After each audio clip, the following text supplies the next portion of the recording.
Welcome to the Inner Fire Climbing Podcast. My name is Jesse Firestone. My guest on the show today is Ryan Frecka. Ryan is a strength coach, so unsurprisingly, we talked about a lot of topics in strength training for climbing. I have also been a client of Ryan's a couple times. He's been my strength coach, so I had a little bit of a personal perspective coming into this one. We talked about how to be successful with your training, especially working with a remote coach. We talked about remote versus in-person coaching. We talked about Ryan's education and his pathway to get into coaching and also his early climbing. We talked a lot about plyometrics. I was really interested in Ryan's take on this because it's something he's learned a lot about and created a lot of content for. We talked about the fundamentals of plyo, their role in training for climbers, dynamic warm-ups, building confidence, things like that. We then go into Ryan's journey with climbing performance and disordered eating. We talk about how he fell into some damaging thought patterns and the effect that that had on him and his climbing, how he recovered from it, and how it changes his perspective now. Ryan's a good friend, and this felt like a chat with a friend, a well-educated and thoughtful friend in this case. Ryan, thanks for coming on the show. If you're enjoying the show, you can pop over to patreon.com/innerfireclimbing to support it. And with that, I bring you Ryan Frecka.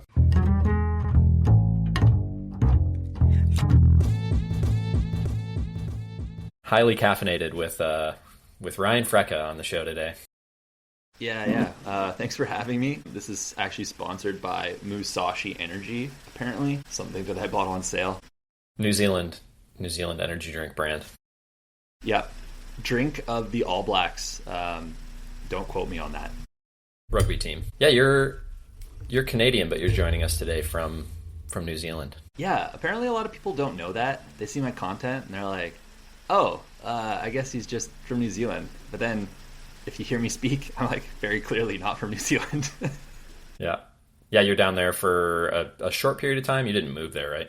Yeah, we'll be here 18 months as of, this month, I guess. And then we're going back to Canada in, end of February. So we're going to travel for a month and then come back like on the 20th. Gotcha.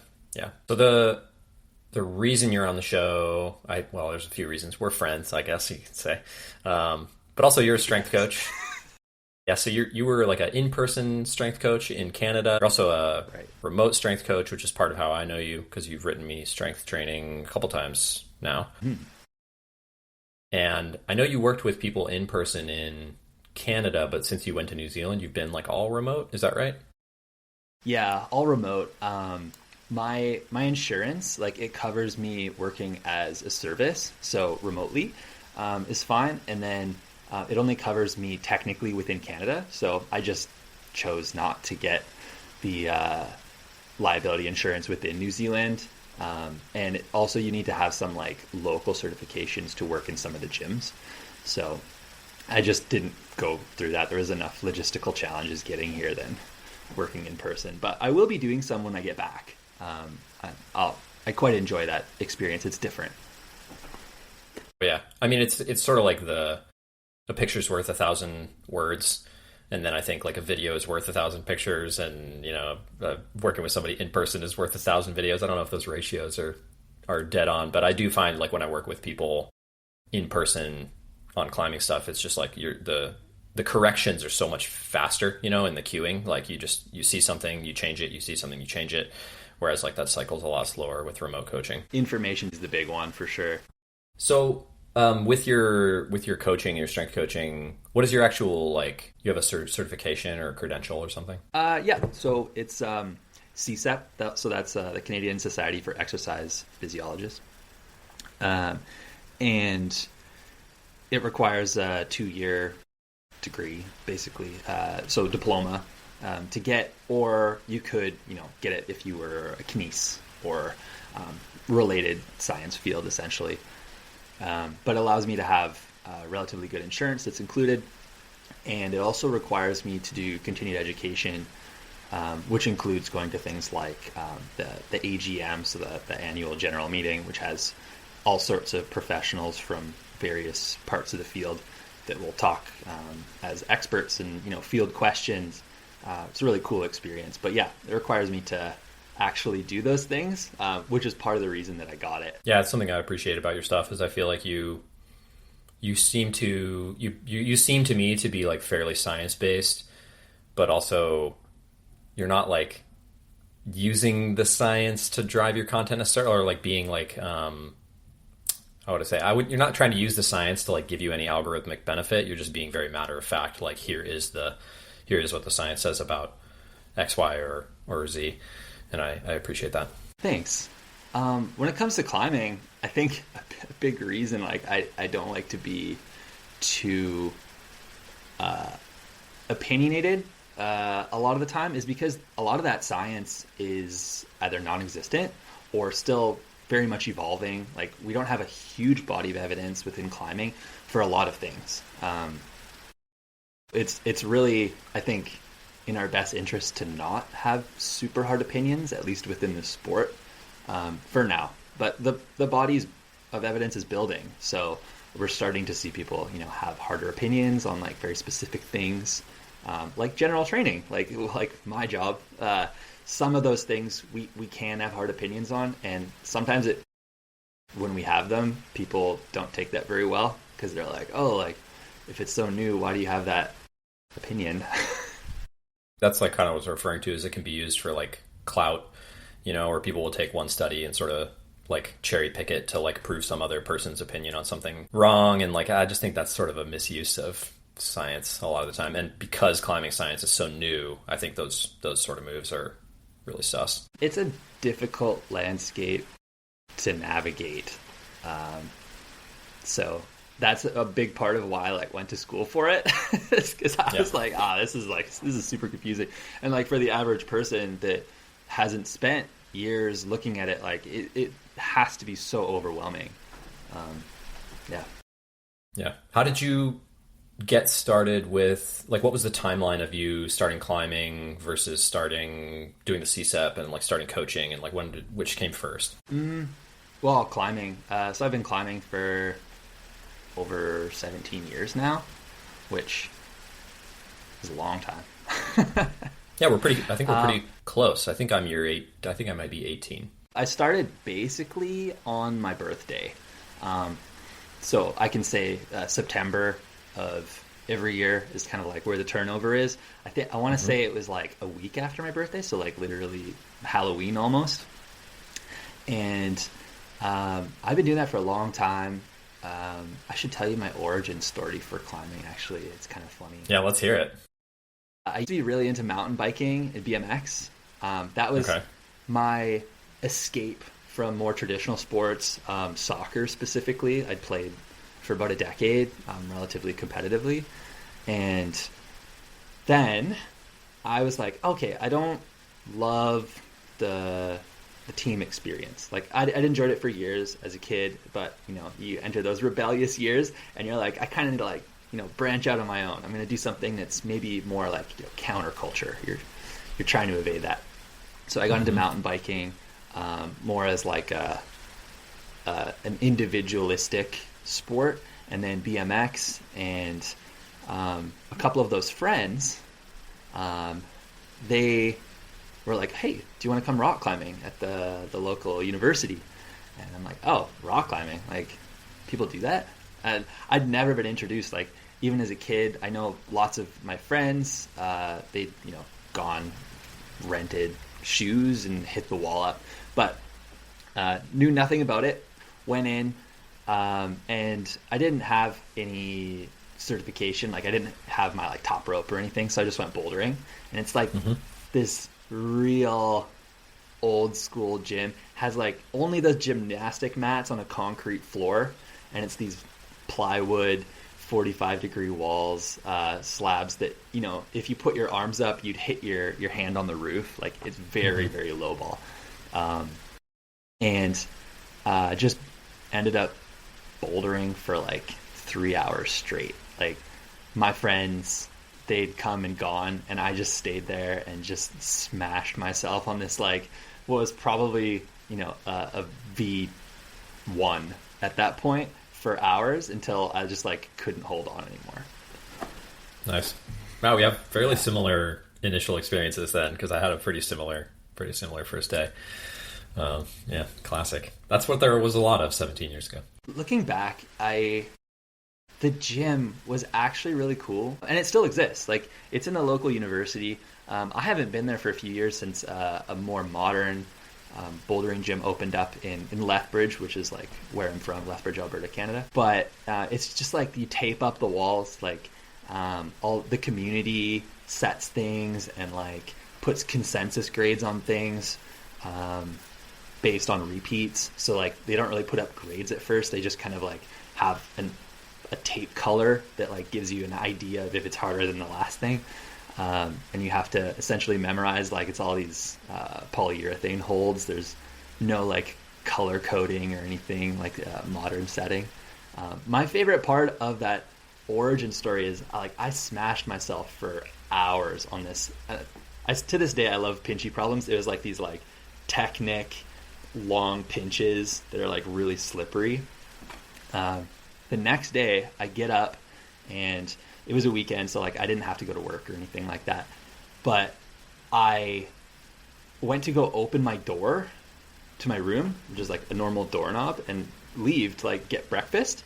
And I had localized compartment syndrome or something. Like I literally could not open my door. My forearm was so fatigued. I've never felt that since, but yeah. Yeah, that's awesome. And again, I have a pretty similar, like, I remember going to class the next day, and like, I don't know if kids still write to take notes in college or if it's all laptops and iPads, but I had such a hard time like holding a pen to like write things down in class the next day.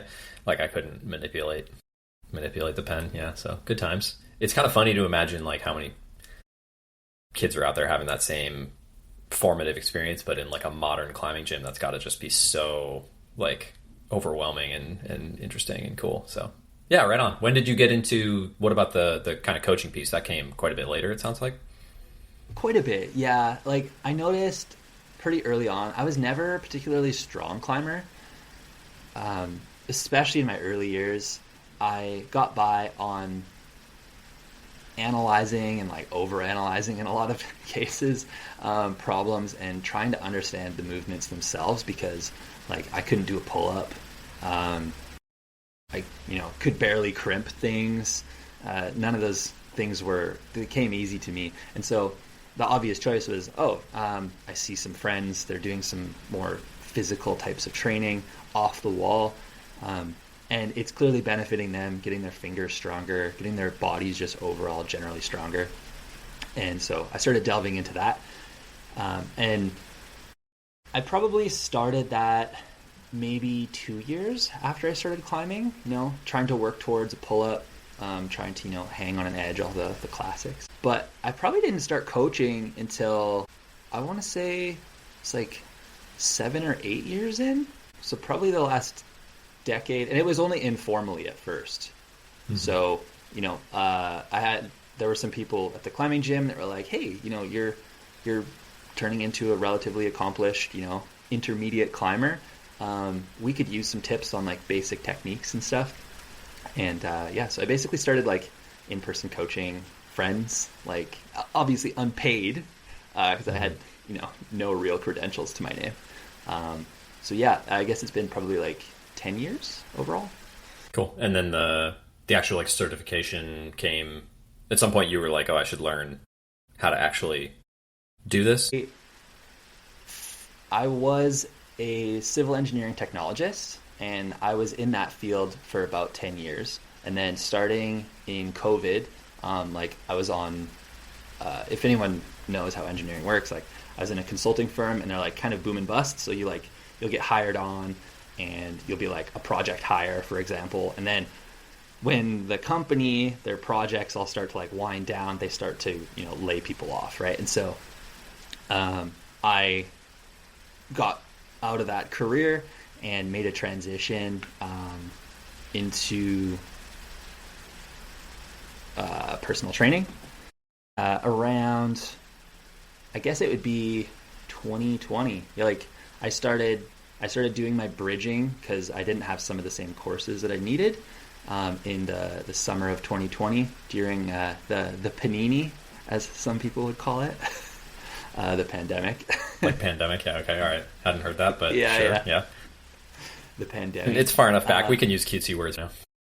So during the pandemic, during COVID, I made that transition, and it just seemed like a logical one. I'd already kind of been the de facto like go-to guy. If somebody wanted to, pick up a study about any sort of training in the local community, they'd be like, "Oh, you should just ask Frecka." So I was already basically doing it, and I just at least wanted to get paid for it and learn a bit more about like where my weaknesses were as a coach. Got it. Totally makes sense.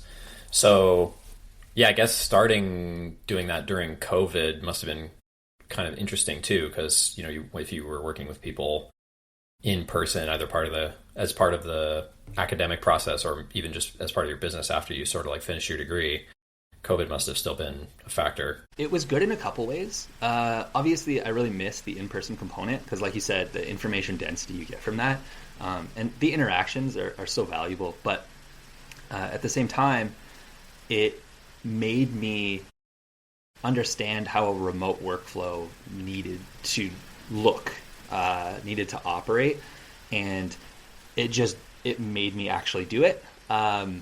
A lot of people hesitate moving towards remote training and setting up those workflows, and I do think that it's also valuable to have that option because it pushes down price points for a lot of people, and also it allows people you wouldn't otherwise be able to interact with or talk to have access to you.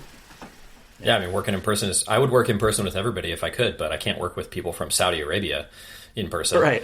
Unless they're going to pay to fly me there, right? And like, I have worked with people from Saudi Arabia and from like all over the world, and I definitely couldn't have done that if I was in person only. So it's like a kind of a trade-off for sure. You don't have any Saudi princes on your roster that can fly you out?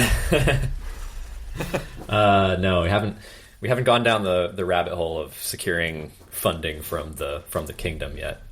Here at Inner Fire Climbing, it's not a path we've taken. So, I guess what was the point where you were like, okay, I'm going to start taking on a lot of people remote, or like what gave you the confidence to go to New Zealand, knowing that you're going to shift your whole roster to being remote, basically? Well, it wasn't really a choice. Like my partner was didn't have the confidence. No, I think that's actually something that's really important.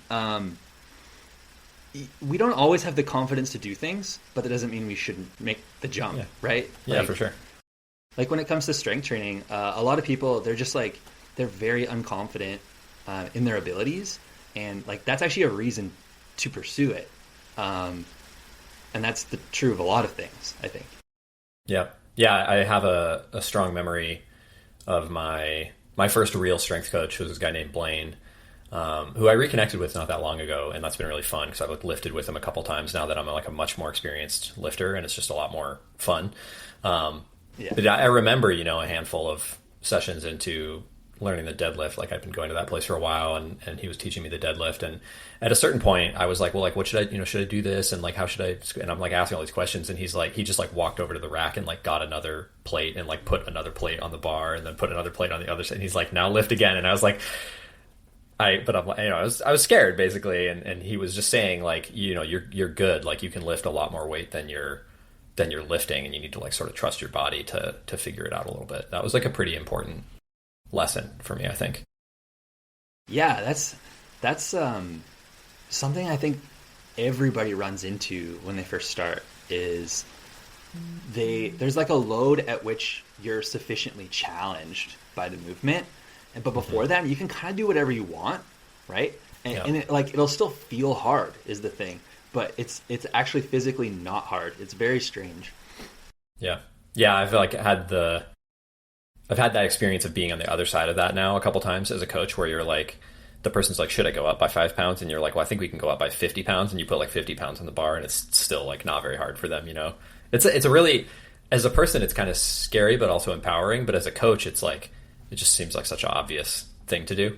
And it's obviously really cool too. I'll share a recent client experience. With their permission, they've said that I can share this. But we do audits similar to what you're talking about, where we'll do an AMRAP. Can you say what that is for people? Yeah, an AMRAP is as many reps as possible. So you choose a load that they're clearly already adapted to within the last few weeks, and then you take that and do as many reps as possible. And usually what we'll do is work in a rep range. Let's say we're doing 6 to 10 reps, for example, like 2 sets. So the maximum amount of reps that you would do in that instance is 20 reps, right? And then I'll say, like, here's the AMRAP. Don't go over 20. Like, if you go over 20, like, we've chosen the wrong weight, we can start to go up from there, right? And what they did is they didn't read that last part. And they took the exercise and they did 53 reps. Nice. Of an exercise, which you have to respect the follow through. Like, they're not wanting for effort, right? They're putting in their absolute most. But doing 53 reps of an exercise that they had rated as RPE 9, or like having 1 rep left in the tank the week prior. So that's probably what you were running into with the deadlift. And Blaine, like, having coached people in person, recognized that immediately and said, no, like, you have way more than you think. Yeah. I mean, I got a few things out of going to that place. I went there because the year prior I had torn my rhomboid, and then I had torn this ligament in my neck like a couple months later. And so I was just kind of at a low point athletically, let's say. Like, I really couldn't climb, couldn't back my car out of the driveway, all that stuff. And I definitely got specific things out of going there, but like by far the biggest thing that I got out of it was, like, even though I had really hurt myself quite badly and that I was like not fully recovered from it, I was still strong enough to like learn a new movement and like pick up 200 pounds off the ground, even though I was like in pain still and like didn't have full range of motion and all this stuff. And not only could I still do that, but like somebody else could look at me from the outside and like see that I could still do it. And I think I needed that at the time. Needed somebody else to, and now, you know, fortunately I can do that for myself. I can be like, oh, I like tweaked my back, you know, and I spent a day in bed, and then I spent a day like kind of shuffling and being in pain, and then that third day I'm like, well, my back still doesn't feel great, but actually I can like deadlift and bench today, and it's not only is it going to be fine, it's going to help, you know. And that's such a perspective change when you go through that and you realize like how robust you are just by virtue of being human, because I'm not the most robust human for sure. Yeah, me either. It's something that I love about coaching is like, as much as it's like you're training people to improve their physical qualities, the psychological component of, you know, pumping someone's tires accurately is so key. Like in this instance, you know, he's pumping your tires, but he's doing it and he knows that there's a safe threshold there, but he's not just like doing it just like as a yes man more than anything. Yeah, totally. Yeah, well, how does that work for you? I mean, I have the the privilege of having worked with you as my coach, so I know sort of what your process is like, but maybe you can just tell people, like, what is that like from your perspective? Like, what are you trying to do in order to get people good gains as a remote coach? Like, how do you think about that? Gassing people up? I gas people up as primarily a way to snowball their consistency, because like, regardless of what you program for someone, if you can't keep doing it, you can't get progressive overload, which is like the largest component of any, you know, physical training, and they just like don't get the practice doing any of the movements, and more than just the movements, like practicing habit building. So like consistency being kind of a core value in the coaching. I celebrate milestones, and you know, I will pump people's tires there because, you know, they're celebrating. I should be celebrating it with them, really bookmarking that experience for them to keep them going. But primarily, like, when I'm doing that, when I'm, you know, quote unquote pumping someone's tires, it's a way for them to keep moving towards whatever their goal is, safely, obviously. Yeah, I've kind of described it. If, you know, when I'm playing that same role as a coach, which sometimes I am, I've kind of described it as like being the little foam things that they put in the gutters at a bowling alley. It's like my job is just to like prevent you from getting a gutter ball, you know? Like I'm not going to guarantee that you get a strike, but when the ball starts to like drift a little bit more towards the gutter, I'm going to be like, no, I'm just going to like push you like a little bit back towards the center of the lane, maybe. Is that kind of the same thing, or is that maybe a little more defensive of a strategy than what you're talking about? No, I'd say that's probably pretty accurate. I hadn't visualized it like that, but I really like that analogy now. I might make some memes on that. It's like a couple gutter balls. Yeah, I mean, I kind of think you're the guest here, but I kind of think part of the job of a coach is like maybe to try to take some of the troughs out of that sine wave of like progression, you know? Like I don't want to say that we're flattening sine wave because I still want the peaks to be high, but it's like if we can make the troughs a little bit less deep, then I think that's a helpful job for sure. Yeah, and like that's what any consistency does for people too, right? Is like meeting themselves at the bottom and slowly bringing that floor of their capability of, you know, the volume they can do or the load, bringing that floor up over time, and then allowing the peaks to kind of like be those wins. Yeah. What about from like the client side? What do you think are the most important things that people can do to have success? Let's say have success with a coach, because I could say have success on a program, but those are kind of two different questions. I think looking back at the times where I've had the worst outcomes with clients, or like very like subdued wins compared to what I thought they were capable of throughout the course of a program, often it comes down to them not communicating their struggles, right? Or like communicating them very late. Hopefully that makes sense. So like, yeah, like I'd rather get the message of like my wrist hurt yesterday than like, oh yeah, my wrist has been bothering me for 4 or 5 weeks. Yeah, exactly. And then it's like, oh, well, you know, I have a network of physiotherapists that like probably fit your budget, and we can get you started today on that recovery, rather than it being like, oh, you have like 3 injuries that I haven't heard about. Like, why are we still pushing loads here, right? Yeah. So communicate early and often. Yeah, communicate early, often.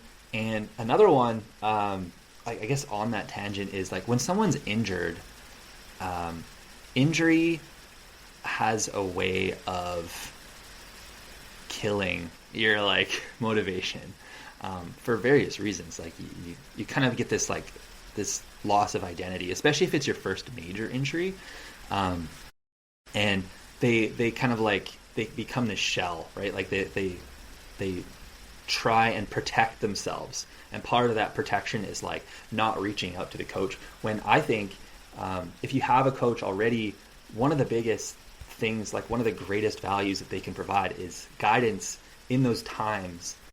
Yeah, I think some of the most like subdued outcomes, or like, I guess I'll say worst, but worst outcomes are when people just like isolate themselves. And that's true if you have a coach. If you don't have a coach, you know, reaching out to others and just being able to have those open communications is really, really important. Yeah. You got to make your coach earn their money for sure if you're going to pay for one. Yeah, I'm a soundboard, right? Like, tell me your problems. If I don't have a solution, I don't have a solution. Ideally, I have a network of, you know, people like yourself, that I can say, you know, this is something that they've dealt with. They have this content on this. They have, you know, some resources for you to use.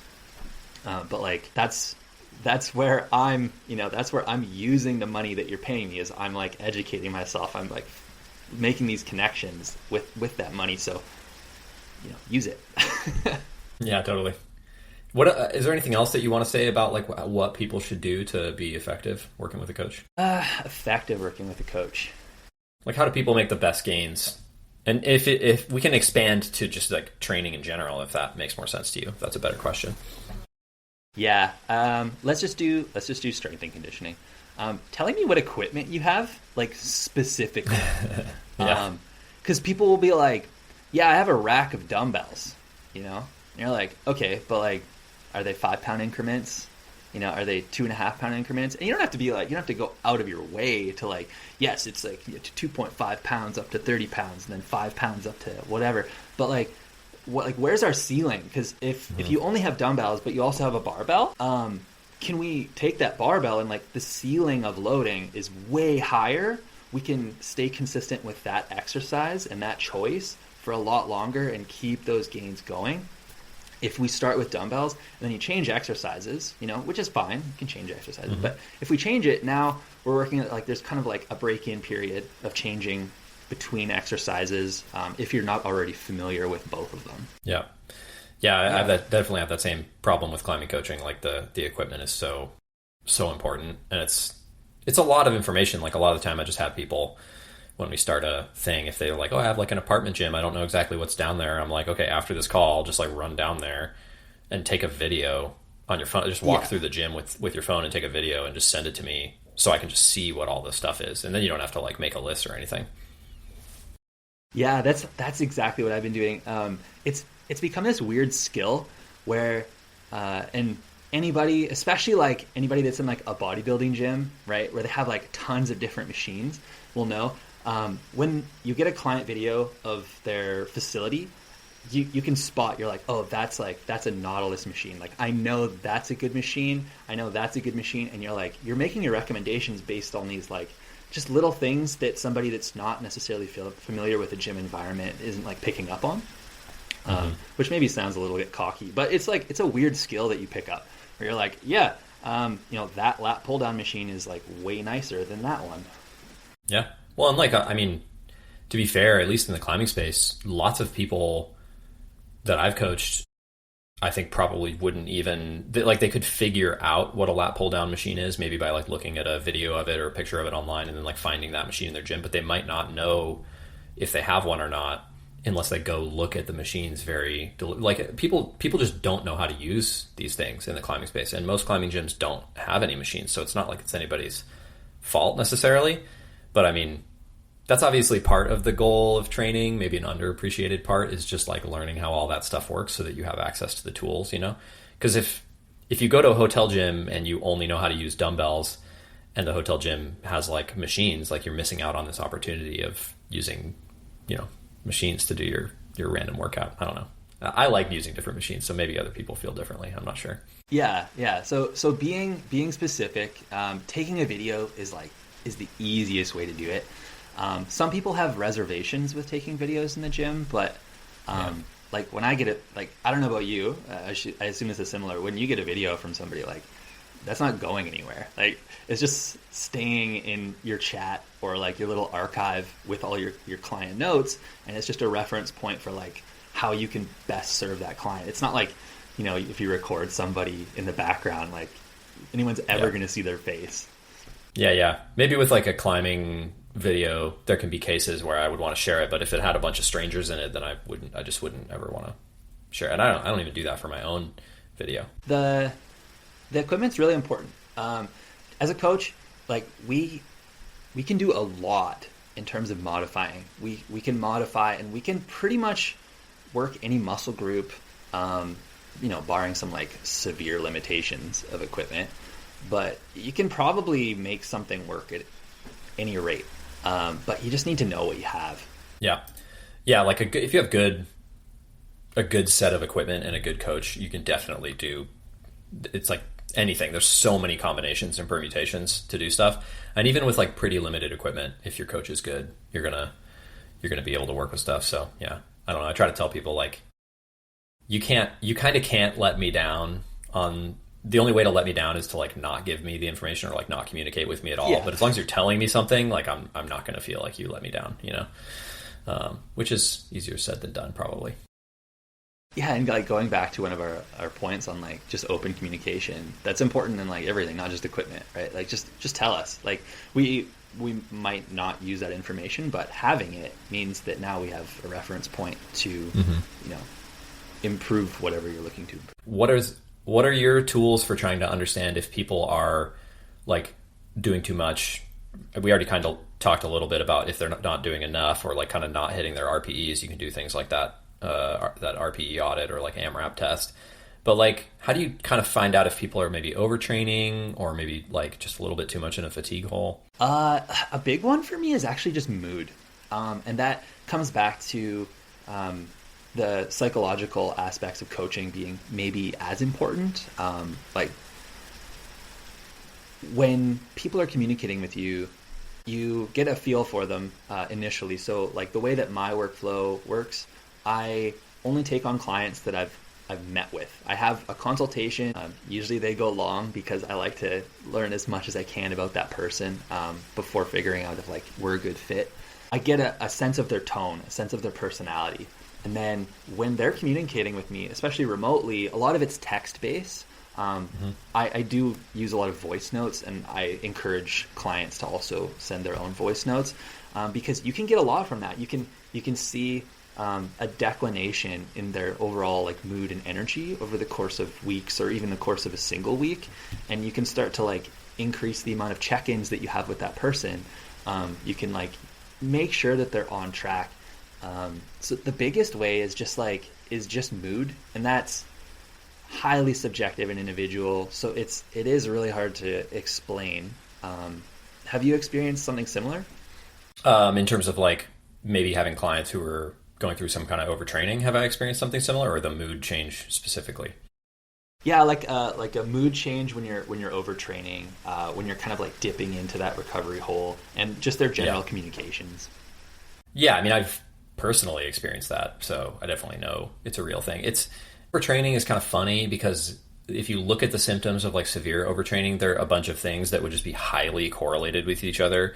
Like your sleep is dysregulated, your emotions are dysregulated, your digestion's dysregulated, but like any of those three things can cause the other two as well. So it's kind of hard to tease apart like whether it's a result of the training or it's a little bit hard to tell what the original cause of any of those things might be, but it doesn't really matter that much what the original cause is because you have to sort of pull back on all of the inputs and like increase all the recovery signals anyway. So yeah, exactly. So like you said, if your sleep is declining, right, like your recovery is declining, if you keep doing the same training and you're not accounting for that and like auto-regulating for that, then you now are slowly pulling from the same bucket, and it's going to be a drought pretty quickly. I have a 10-week-old or 11-week-old baby today, 11 weeks old. So I know all about that feeling of like you're doing the same training, but you're sleeping more or less. And it's just crazy how much heavier or lighter the weights feel when you sleep 6 hours or 5 hours instead of 8. In New Zealand, I don't know how specific this is to like maybe the Pacific Northwest too, but right now, at least exactly where I am, there's lots of crickets. They might be cockroaches, I don't know. But at night, if you leave your windows wide open, your house will be full of them. And so I'm a very warm sleeper. So I like to have the windows open or air conditioning, which we don't really have like in our room. And so over the last few days, getting a bunch of these bugs in our room, I've had to close the windows, and my sleep has just absolutely dumpster dived. And yeah, everything feels hard, and I've had to auto-regulate all my sessions, like just basically take like an acute deload. But I've also noticed those same things, like my mood, like my ability to like regulate my mood throughout the day. You have thoughts that you wouldn't otherwise think. You're like a little bit more snippy, what would normally be just a general constructive feedback is now kind of like, a personal affront. And you're like you don't respond externally, and like you're not like snapping at the person, but internally you're like what the fuck? What's wrong with me? Yeah, for sure. And I mean, to close the loop, like I definitely see that with my clients as well. But I think it might be a little different with strength and conditioning. And that does come up sometimes with my clients. So the biggest thing that I notice with my clients that I work with is just like their climbing performance like steadily declines. And you can't gauge that off of like limit climbing for sure, because with really hard climbing, there's so many variables. And like, if you go out to try something that's like really, really hard for you and you're 98% recovered instead of 100% recovered, you might not have a great session on it. But that doesn't mean that you're overtraining or that you're like training is bad or anything. It's just, that's the nature of limit climbing. So it has to be like sustained over many sessions at many different intensities before I would say like, okay, this person needs to like something needs to change in their training somewhere. But yeah, the emotional dysregulation is a real piece of it for sure. I think performance is just, we're climbers, so that's like what we're obsessed with. That's what's going to show up first. Yeah, sport performance definitely is like a big indicator, and you can combine those two things, right? So somebody sends me some of their climbs for that week, something that they've been working on, or even just some like repeats, some like moderate stuff that they're like ticking the box on throughout the week, and getting better at that specific movement.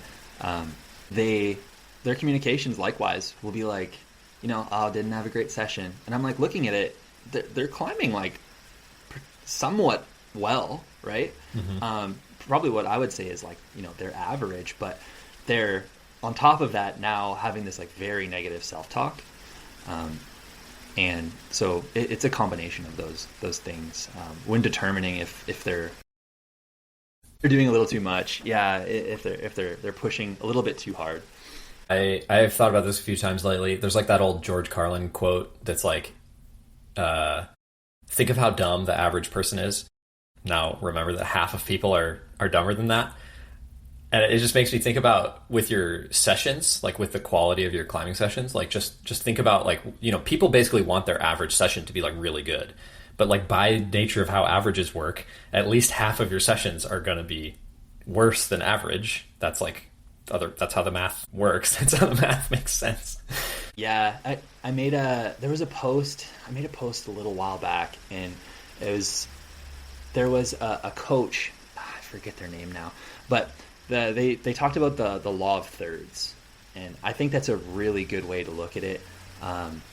Basically, you have your three buckets. You're like three types of session, right? You have your kind of like meh, right? You have your average session, which is like you kind of do the things you normally do and you're consistent. And then you have your kind of like your great session, right? Where everything just kind of like clicks and you hit everything and you blow the expectations out of the water, right? I guess the meh could be more like why did I even show up? Like to make those extremes the same. But if you're hitting like mostly that average session, 4 out of 10, and you're hitting that like 2 to 3 out of 10 are like really good or like slightly above average. I think that would be amazing. Kind of crappy, like you're looking at moving forward 67% of the time. Yeah, I think 2 or 3 out of 10 being an amazing session is like you're doing really, really well too with climbing. Yeah, and like realistically less than that probably too, right? And especially as your career advances, right? And you're like these variables become like lower percentage, like you're saying, like if you're working on something limit and you're doing that more often, you're more likely to have kind of like a mess session just based on the fact that those things are not coming together all at the same time. Yeah, that's just a lot of variables for sure. So, all right, I want to talk about, I think I had you on the show for an AMA episode and you talked a little bit about like the health guidelines for strength and conditioning. And I think also maybe we talked about cardio a little bit, just like what people should be doing as humans, not even necessarily as climbers. But I'm just curious to get your take on like, first of all, let's start here. What should climbers be doing in the strength and conditioning world that they're not already doing? I guess that's what we talked about in the other episode, but I just want to have you kind of summarize it. Is it just that people should be lifting weights occasionally? Is that like the takeaway? What should they be doing that they're not already doing? And that's something off the wall. Like to be as general as possible. Lifting weights is probably just the most accessible, right? Like you can see some benefits from things like calisthenics, especially early on, right? Doing push-ups, you can do tons of stuff with that. It's similar to a bench press in the same like muscle groups, right? But you should probably be lifting some weights. You should be increasing, like we talked about the sine wave, the floor, bringing that floor of your capacity and your ability up. is just going to be so important. It doesn't need to be more than 1 to 2 times a week. Hit every muscle group. So compound movements where you're using multiple joints. You have your standard movements. You have, your upper body push-pull, right? So pull up, bench press, something like that. And then you have your lower body push-pull. So that's like, your quads, and then your glutes and your hamstrings, something one of those. And then you have like a hinge, which is like a deadlift or I guess a Jefferson curl, things of that nature. It's not specific to Jefferson curl, but and then maybe some core. You really don't need to do it 1 to 2 times a week. It doesn't need to take more than 30 minutes if you're really efficient with supersets, but you do need to do it. And the reason to do it is not necessarily to do with climbing specifically. I think that's something that any good coach is going to be. It's going to be part of their messaging. Is like, while it doesn't need to look like climbing, in order to benefit your health and your athletic capacity. So strength training, you need to be lifting something, and it should probably get heavier over time. So pick something that you can start really light if you need to start light, and something that you can incrementally increase, and pick something that can get the highest ceiling possible. So the easiest is for like the bench press, for example. Like you could do a push-up, but you could do a bench press, whether that's a dumbbell or a barbell, and you could go from 0, right? Like you just have your fists pumping above your chest. That's your 0 bench press, all the way up to like however many plates you can put on the bar. Like the limit doesn't exist. So you can carry that through your entire athletic career. And for a push-up, at some point you have to put plates on your back, or your partner has to like sit on your back in order for you to get heavy enough. One of my friends, his kids, he just like had his kids go sit on his back, and he does push-ups. Nice. And as they age, they get older and like they get heavier.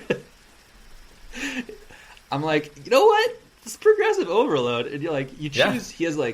He has I think 3 kids, and they're different ages. So he has like an assortment of kettlebells of kids. He's like, okay, well, you and you like equal the amount of weight I need today. Nice. There's also a great that I mean, I guess that goes back to like making sure your coach knows your equipment. Is they need to know your kids' ages and weights. But there's a great video of Alec Blennis like crawling under 4 plates to do plate loaded push-ups. So it's just like it's on Instagram, and it's like the first video is just him doing this. He's doing a push-up, and he has 4 plates on his back, so 180 pounds. And of course, everybody's first thought is like, how the fuck did you get 4 plates on your back, like flat on the ground? Like, did somebody put them there? And then if you like scroll through the grid post, there's a video of him. And actually, at least to me, like the process of him getting under the plates is like way more impressive than the process of actually doing the push-up. But yeah, neither here nor there. Yeah, and he also has another video that I similarly enjoyed, where he elevates himself on 3 different plyo boxes.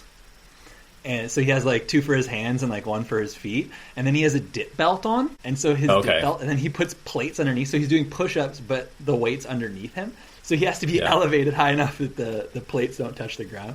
That's crazy. Like, just bench press. Come on. That actually sounds easier to get into than what you're describing, though. It's like less impressive. So I mean, the takeaway here is like there's many ways to load the exercise. The important thing is that it is something that can be overloaded for a long time. And what you were saying about that made me want to ask you this question, which I've gotten a bunch of times, and you've probably heard too, which is like, is there a point where it makes that like people are quote strong enough and it makes sense to like not be deadlifting or squatting or benching? Yeah. There definitely comes a point. I don't think a lot of people get there though. Like, and what I mean by that is when you're strength training, the gains that you get, or like the progress that you see in strength training, it's going to be a little bit more frequent at first, but a true plateau isn't, a couple months at the same weight, right? Mm-hmm. And so a lot of people will see, I've been doing the same weight for 8 weeks or something like that. I've hit a plateau or something like that. Maybe it's like my diminishing returns are there. And it's like, you actually, in order to get a true benefit, you need to be doing this for like a decade. Like, and it's really hard to look down the road and be like, oh, you know, I just needed to keep going at that weight, and like those gains were kind of like precipitous over time, but continuing. So the point at which you would stop training that thing, you would train it in a different way. Is how I'd probably you might now work on more power if you have a good strength base, rather than just purely pushing the absolute load up. But it should be quite difficult to progress that movement. And if it's something like a bench press where you're like kind of the sky's the limit, you can just keep ticking the box, and eventually you'll add a few pounds to it. But you don't need to stop doing the movement. You probably just don't need to, periodize to push bench specifically if you're a climber. Yeah. I think that makes sense. I think it's like people want it to be an achievement that you get. It's kind of like, okay, I got my whatever weight bench press, and now I like don't need to bench press anymore. But there's a lot of local benefits to like doing the exercise and like maintaining it, even if your weight doesn't go up. And if anything, it's like, yeah, it is kind of frustrating as you get stronger and get better and you have to use more weight, because it is, in an absolute sense, the training is fatiguing when you have to do, like, I've trained people who are ex-powerlifters and, deadlift 600 pounds or whatever. And it's like, yeah, it doesn't really make sense to have that person doing like 3 sets of like high RPE deadlift if the goal is to make them better at climbing, because it's just such a huge fatigue cost. But like, usually this question is being asked by climbers who are deadlifting like 285 pounds or something like that. It's like, yeah, there's probably still a lot of benefit to continuing to deadlift, even if we're not focusing on it enough to really drive adaptations in the deadlift specifically. Yeah. The coolest part about strength training for me, and like specifically when it comes to like strength itself and like not the other conditioning components, is it's a lot easier to maintain it once you've built it. But it takes years to build. And so for me, for example, like this year, I'm pretty happy. I deadlifted 500 pounds, which was kind of my like lifetime goal. I haven't deadlifted for 2 weeks since, because I'm like just kind of riding on that. But for me to go and lift like a high percentage of that on any given week, like I can do it. Yeah. For me to, on any given week, do a relatively high percentage of that, doesn't take a lot of effort, and it definitely, even if I lose a little bit, it doesn't take much to retrain, in order to get back to those peak percentages. And so when we talk about athletic bases, and building those athletic bases, strength is a huge part of that. And once you're up at a reasonable level, you don't need to do a lot in order to just kind of like keep that quality going. Yeah. It's like there's a little bit of a confusion, I think, about like the purpose of strength training. And I appreciate that, like when we introduced the topic, you kind of mentioned briefly that like it's not about making you a better climber necessarily. And I think we just sort of continually, because all of us are as climbers, like we want to climb harder for the most part. Like basically every climber like they either want to climb harder for climbing harder, or they want to climb harder so that they can do more climbing or have access to more things. But it's really the same goal either way, right? And like you turn away from that idea, or you try not to think about it, but then you just find yourself right back at its doorstep like every single time basically. And so people, with the deadlifting or benching or whatever, people are like, okay, well, I've achieved something in this lift, so now I'll focus my attention on climbing harder. But it's like that was never what the lift was about in the first place, right? It's about supporting the practice. It's not about climbing harder in a direct way. Yeah, the habits, the practice is a huge part of it. Just being able to like show up and understand that you can auto-regulate a session. So what do I mean by that? You might change the loading a little bit. You might change the level of effort. This applies to climbing too. You kind of mentioned the like training power kind of as an adjacent or as a replacement maybe. Can you go into a little more detail there? Like what does that mean to train power versus training like strength? Training power is, I guess at the end of the day, it's about increasing the velocity at which you can move. This requires producing force faster, essentially, right? So moving powerfully is taking that strength and now utilizing it in a fashion that you're moving quicker, moving with like greater intent. That's power. It's power, baby. As Wolfgang Gulich would say, there's like, you can never have too much power.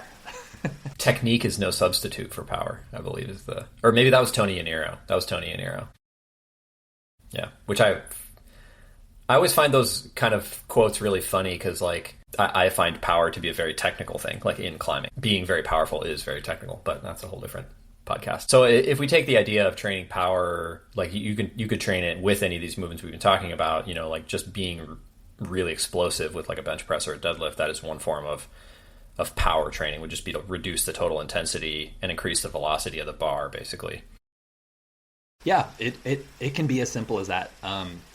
And I would say you'd probably want to start there because you'll be conditioned to those movements, right? So you'll be less likely to get any sort of like novelty from it where you're now having to recover from something that's brand new. So you're not going to like, take an exercise and then take a completely different exercise and now you're training power on that new exercise. You can take something that you already know.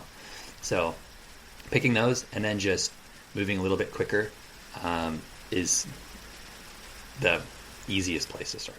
Something that I've like changed in my another side quest, but something I've changed in my weight training in the last like year or so maybe is when I would do my warm-up sets before, I was very like form oriented and I would be like very much trying to like feel how I was going to feel in when I got to my working set, to try to like do it the same way. Yeah, and then in my working set I would be like powerful concentric, control the eccentric. I was like very much like trying to be explosive, but the weight is heavy, so you're actually not. And now in those kind of middle sets, like right before my working set, or maybe the set before my working set, I bring that same explosiveness like to the warm up sets, and that feels good, man. It feels so good to be like at a slightly lower weight and like try to be really explosive. I almost like it more than the heavy sets. You've looked at some of the literature regarding dynamic warm ups, right? Mm-hmm. And they're pretty effective, right? Like you want to have some level of like quicker movement than you're now intending to move at with whatever training you're doing. So like, you're climbing, you do like a leg swing or something, right? Like you're not just going to like step on the wall and do like a bunch of slow movement and expect your next dynamic movement to now be good. Dynamic warm-up would be, I was basically saying that power is something I've been enjoying playing within my warm-up sets a lot more. Then of course there's like the idea that people could just bring down the total load of their strength training and train really powerfully. I know that's something I've done that in the past. It's something I've programmed for people. I know Tyler's like a really big fan of like in season reducing your loads to like 70% or 65% of 1 rep max and just doing everything really powerfully. And then if you go like one step past that on the force velocity curve, you get to plyometrics, like proper power training, which I think is starting to have a little bit more. Like I see like World Cup climbers and Olympian type climbers like doing actual off the wall like jumping and things like that now. But I still feel like it's kind of in the dark ages, and you're actually one of the first climbing coaches, other than maybe seeing some box jumps on like Climb Strong back in the day or something. You're one of the first coaches I've seen like post proper plyo, like actual like athletes would do. Yeah. I got really excited by it. Because I used to be fairly dynamic. I played soccer for a long time. I was used to running and jumping and all sorts of like breaking on the field, especially, and doing some track workouts, like on the local track and field track. But I'd lost that. Like in climbing, you don't necessarily practice it. So while I had a base for it, and like a lot of what I have now is I can attribute to that athletic base that I built early on, I detrained so much of it. And so I was like, you know what? I need to invest some more time in relearning how to like jump. And my original intention had nothing to do with climbing. I'm just exploring things, as a coach. For myself, not necessarily for my climbing, but for my own education. And I came to realize that there were a couple of really good resources out there, and I'll shout out Matt Watson, who goes by the Plyo Guy, and Derek Garza, who's like Dr. Derek PT on Instagram. Their plyometric content really like inspired me to get back to a lot of what I had there, and I just like kind of indirectly realized that when I'm jumping off the wall, like my knees feel really good. Like when I'm on slab, my ankles feel like I can jump around on like these run and jump coordinations a little bit better than I was. And I hadn't changed any of my climbing. I just like including these plyos became way more confident in these climbing styles. And I'm like, maybe there's something to this. And so I invested in some of their content, like Matt and Derek. And yeah, they led me on a bit of a rabbit hole, which has now encompassed my content. Like when I tell people plyometric, it seems like a lot of people like don't know the difference between a plyometric and an isometric, even though they're like opposite, right? They just hear the word metric. But like, what is it? What is a plyometric, right? A plyometric, I guess, as basic as possible. It involves a takeoff and a landing cycle. That's kind of it. And so it's really easy to visualize that when it comes to the lower body, right? Like you're jumping off the ground, you're returning to the ground. And ideally, for a true plyometric, and I'll put true in quotes, and there's a couple like distinctions that we can make, but you want to have that be like cyclical, right? Mm-hmm. You want to be jumping up, you want to be anticipating the ground, the contact that you're about to make, and then you're going to land, react to it, and repeat. That's a plyometric. What makes it a true plyometric is that period in between. So let's say you're already in the air. You're now about to land on the ground. There's this period that you're going to be on the ground. That's GCT, or your ground contact time, the time that you're like reacting, essentially. And then that time you want for a true like plyometric to be essentially below a quarter of a second. So that's what makes it a quote-unquote plyometric. Okay. Short ground contact time, basically. You kind of mentioned some things that you noticed felt better for you when you did them more often. So like your knees felt a little better with landing on the ground and with Cordo and stuff like that. But can you sort of connect the dots for me on like we strength train so that we can have higher capacity and like more strength, and our tendons and ligaments and everything are all stronger. We can like tolerate climbing better, right? So like what role does plyo play in that kind of sense? Like how is it supporting us as athletes? So with anything that involves like your tissues, you have your muscles, your tendons, right? Your soft tissues, they're like your ligaments and things like that. Plyos, especially when it comes to some that are like, let's say you have like your knees stiffer when you're jumping, right? It's now going to be like more of your ankle and your Achilles. And like that's like the primary use of plyos is probably in the lower body, because the Achilles is like so prone to what I'm about to talk about. And that's like the stretch shortening cycle, which is, and we do this as climbers all the time. And like you've talked about on podcasts, I remember, but we take advantage of this by like allowing our tendons and our tissues to stretch out, and then the energy that we get from that stretch, we now use that to produce the force and contract more powerfully. So plyometrics, like they take advantage of that in a way that we don't necessarily get with traditional strength training. And so it's kind of like it's the cherry on top when it comes to rounding out like a well-rounded athletic regimen. Mm-hmm. So who would you say is like the population that you would recommend plyo for? People that don't like jumping. People that don't like jumping. Yeah. Climbers who don't like jumping, you mean? I mean, maybe. So there's a couple reasons why you wouldn't like to jump off the wall, right? There's like, because you're not comfortable producing force, which is a good reason to do plyos, right? You're learning to produce force quicker. So it's going to build confidence. But then also, sometimes people are afraid to fall. They're afraid of like what will happen when they fall and they have to react to the ground.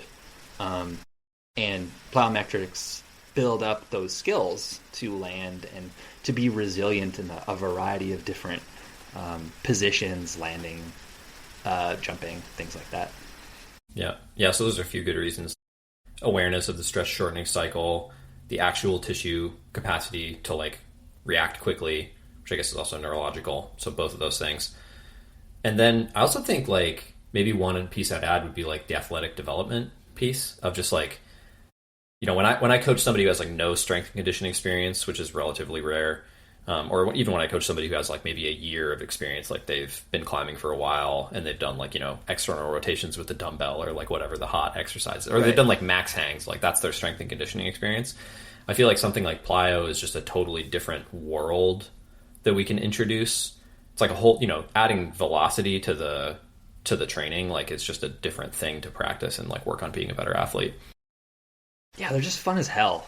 Like on top of they that, are fun. Like the fact that they're yeah. new, it's like, especially if, like, I think a huge part of it is aging athletes. I think a lot of the things that we're talking about, like, they are worthwhile for any athlete, but people that haven't engaged in these movements have lost confidence in these movements, and they've lost like opportunities on the wall because of those lacks of confidence or the like inability to interact with those environments.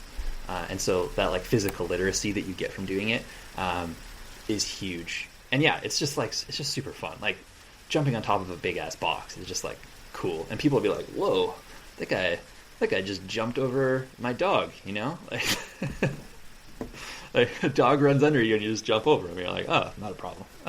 I still don't love like falling off the climbing wall for sure. And I probably won't just because it does hurt more than it used to, definitely. But like there is like my confidence with actual jumping, like the athletic task of jumping, not like dynos and climbing necessarily, but the athletic task, it was like way higher it was way high in my 20s, not because I was practicing it, but just because I was in my 20s, right? And then it like dipped really far, and then now that I'm like training and practicing those things again, it's like come back up. So I have like a U shape to my confidence, you know?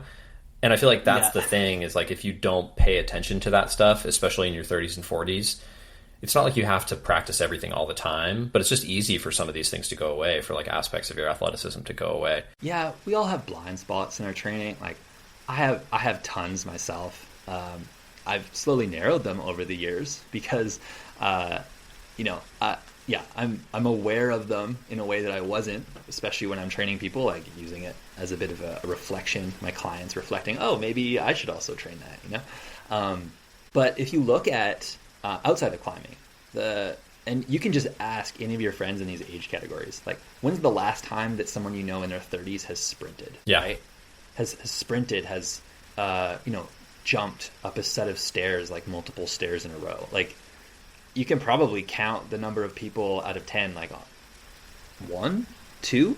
Yeah, right, for sure. Your odds are really low, and so it's like the same in climbing. You're losing those qualities, and you don't realize that they're just slowly eroding over time until you end up in your 40s and 50s. You haven't done them for 10 years, and it feels really, really hard to engage with them again, and you don't want to take that step back.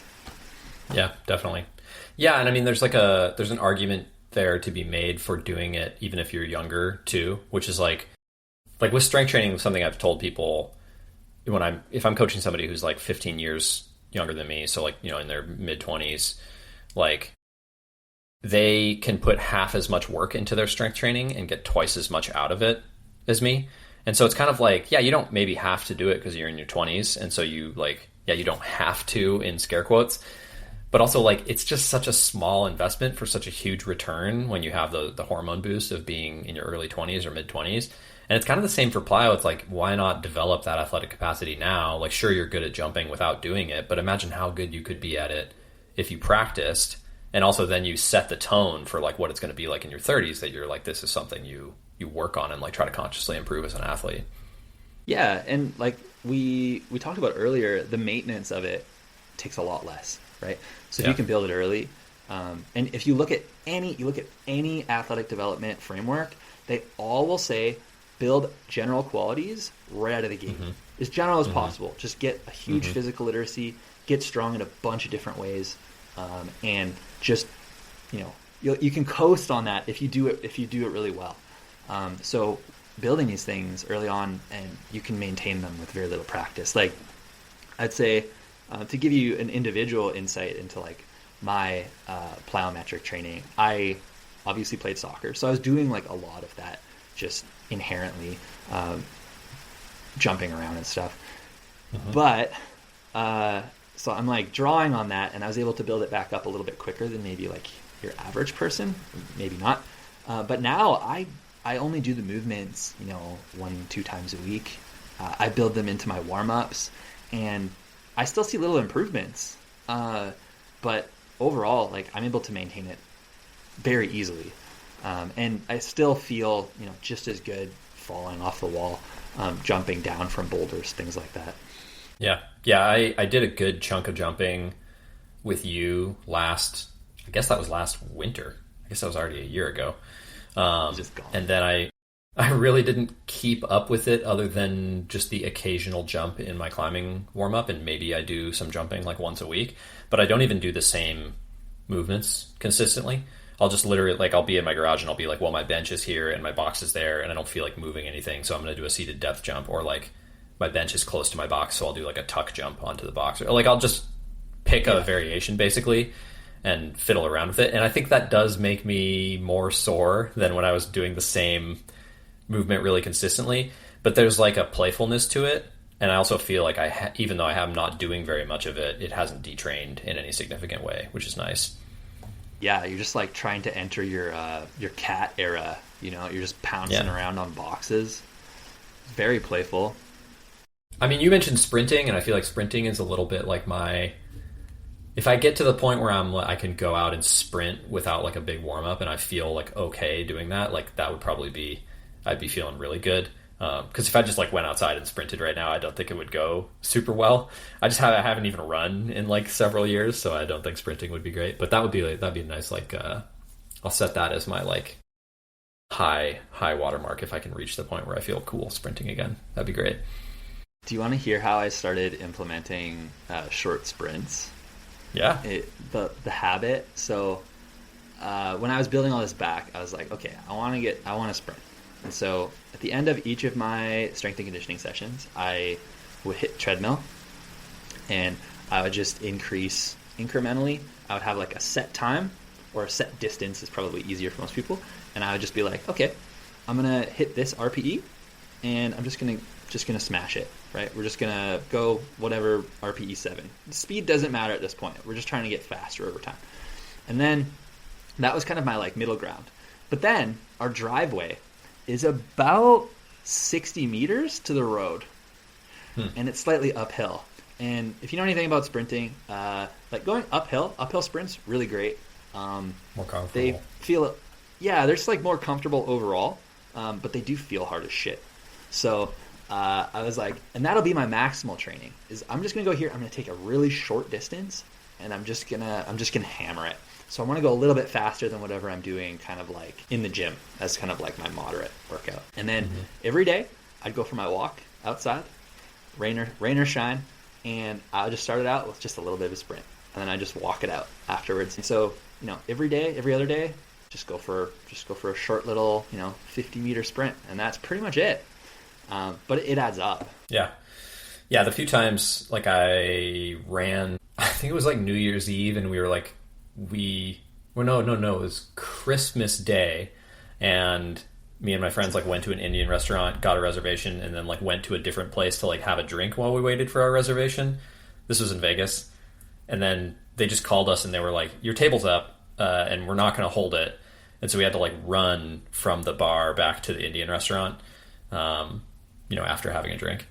And I did okay. I did like surprisingly okay.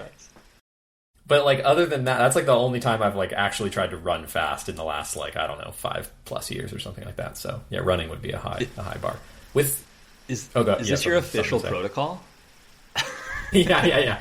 You can buy that. You can buy that training plan on my website. No, but it is like for 10 years.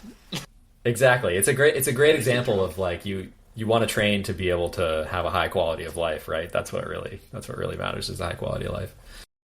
So if people are like me and they haven't done plyo in a long time, or they've like neglected that side of their athleticism, like how do they get started with it? It's so if you understand the fundamental principles of any sort of physical training, you kind of have two camps that things fall into. You have accumulation, right? So you want to accumulate some stimulus to the tissue, right? And then you also want to have kind of an upper end. So something that slowly pushes up the top and something that slowly brings up the floor, right? So overall, your entire capacity, both on the top end and the bottom end, are slowly coming up. And that way your average, the thing you can do on a day-to-day level, is also coming up at the same time. So you're not just like a peak performer. You can kind of do it, whenever. And it's just like in your tool belt. So for plyos, we have this accumulation phase. So that's things like, if you look, I can describe this, I guess, for people that are listening. You have what are like constrained leaps. I would start with the leap. You kind of have, as Matt Watson lays it out, and I think his and Derek's advertised framework is really simple, so that I'm going to stick with that. But you have like leaps, you have bounds, and you have hops. Hops are kind of like the overarching, like most athletic type of jumping movement of plyometric, and you probably won't start there. In fact, I really am not there to this day, and I've been doing it for a long time. So start with leaps, so just 2 feet. Bounds are just alternating feet, and then hops are just on the same foot, for reference. And you're just going to kind of jump up and down. That's pretty much it. You can jump forward, you can jump backward, you can kind of do some like, lateral movements. You're just going to accumulate some experience jumping in place or like down a turf, across the training area of the gym. And you want to accumulate kind of like your moderate reps, right? So it's similar to if you're doing some strength training, you have kind of your top sets where you're doing or power sets where you're doing a few reps, like quite powerfully or heavy. And then you have your back off sets where you're doing like higher reps, you're like 6 to 10 reps or whatever. So for plyos, you have that, and you're just going to accumulate some experience, some tissue adaptation there. And then you have kind of your more powerful, but like more involved or like compound movements. So that's going to be things like box jumps or broad jumps, vert jumps, tuck jumps. There's a variety of different jumps, and they all are going to include that plyometric component we talked about earlier, which is decreasing that ground contact time over your career.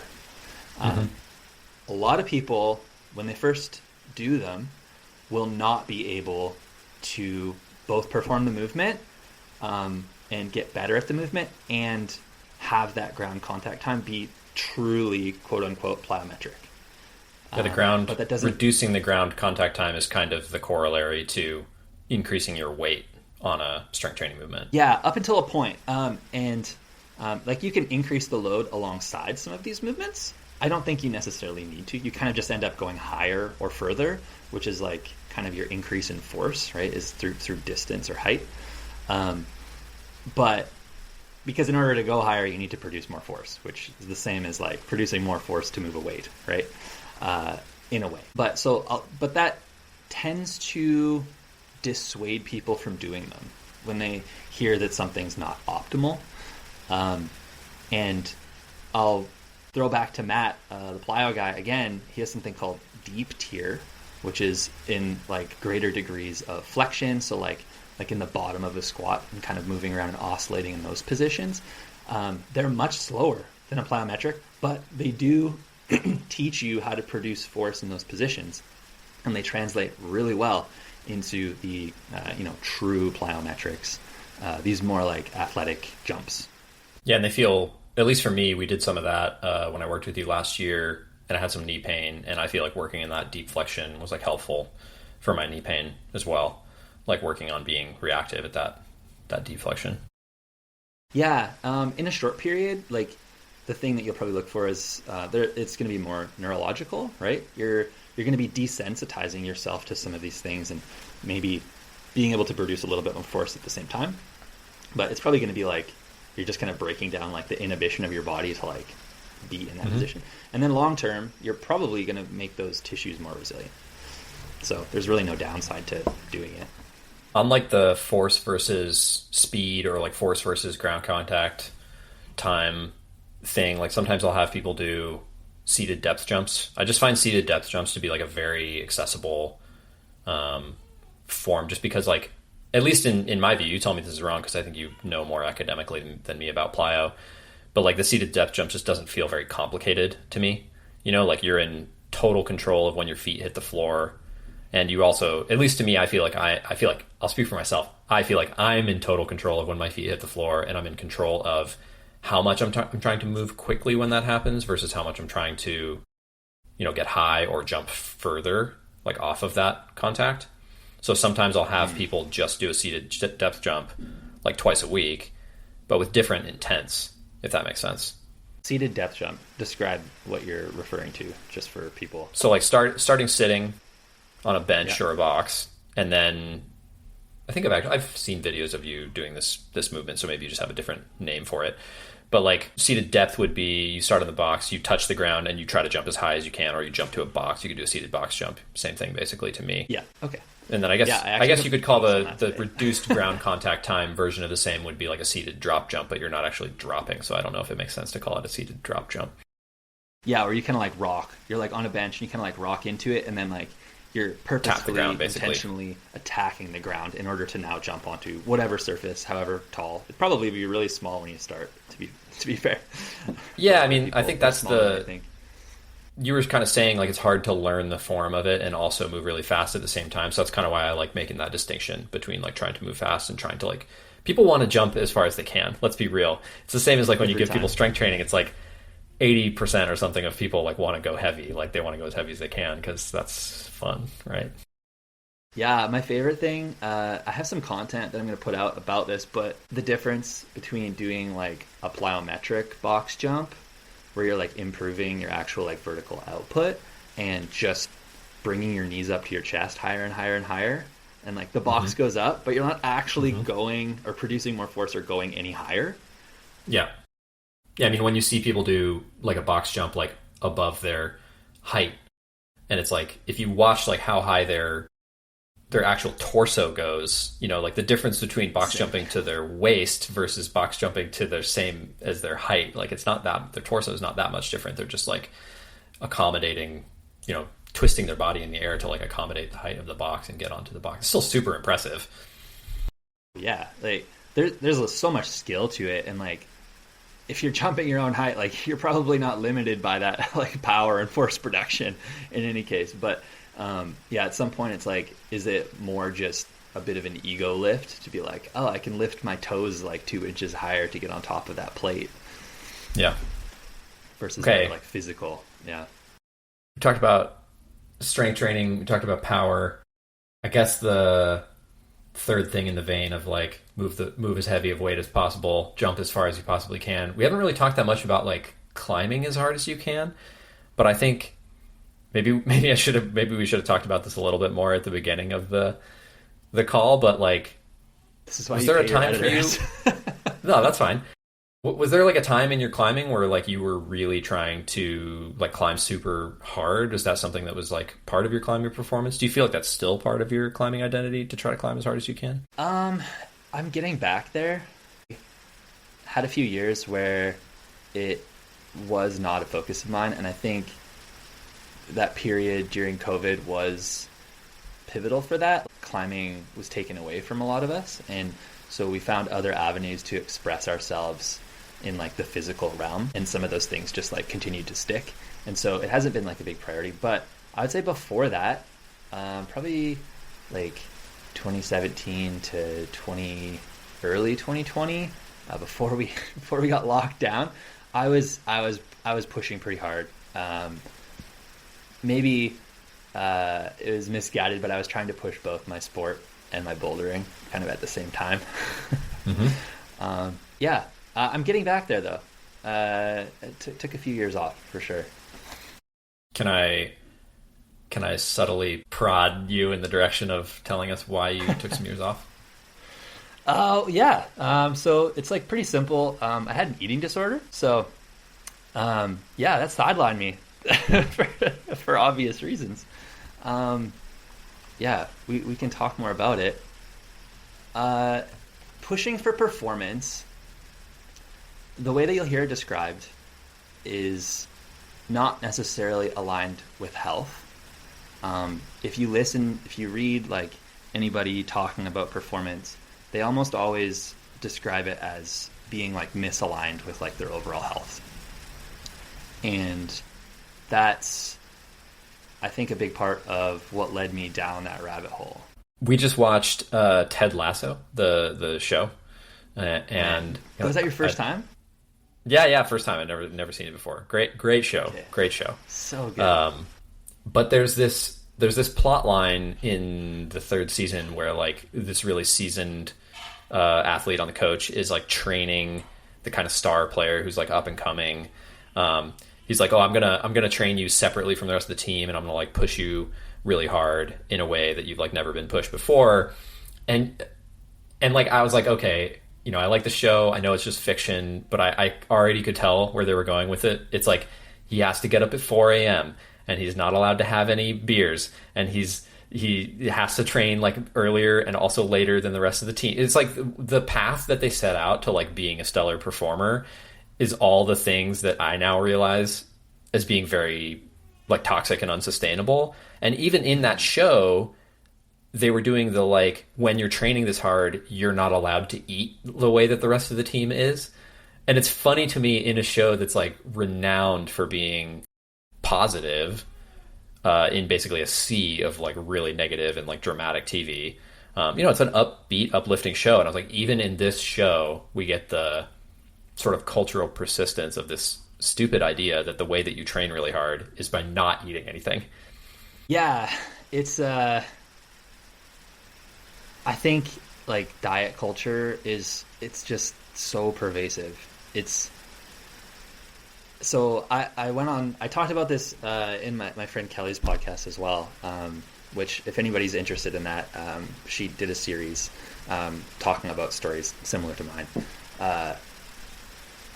It's when I grew up, like I came to realize that in more my formative years, right, like in my youth, you watch infomercials, late at night. They come on and they're all talking about like all these diet hacks and these like restrictive diets.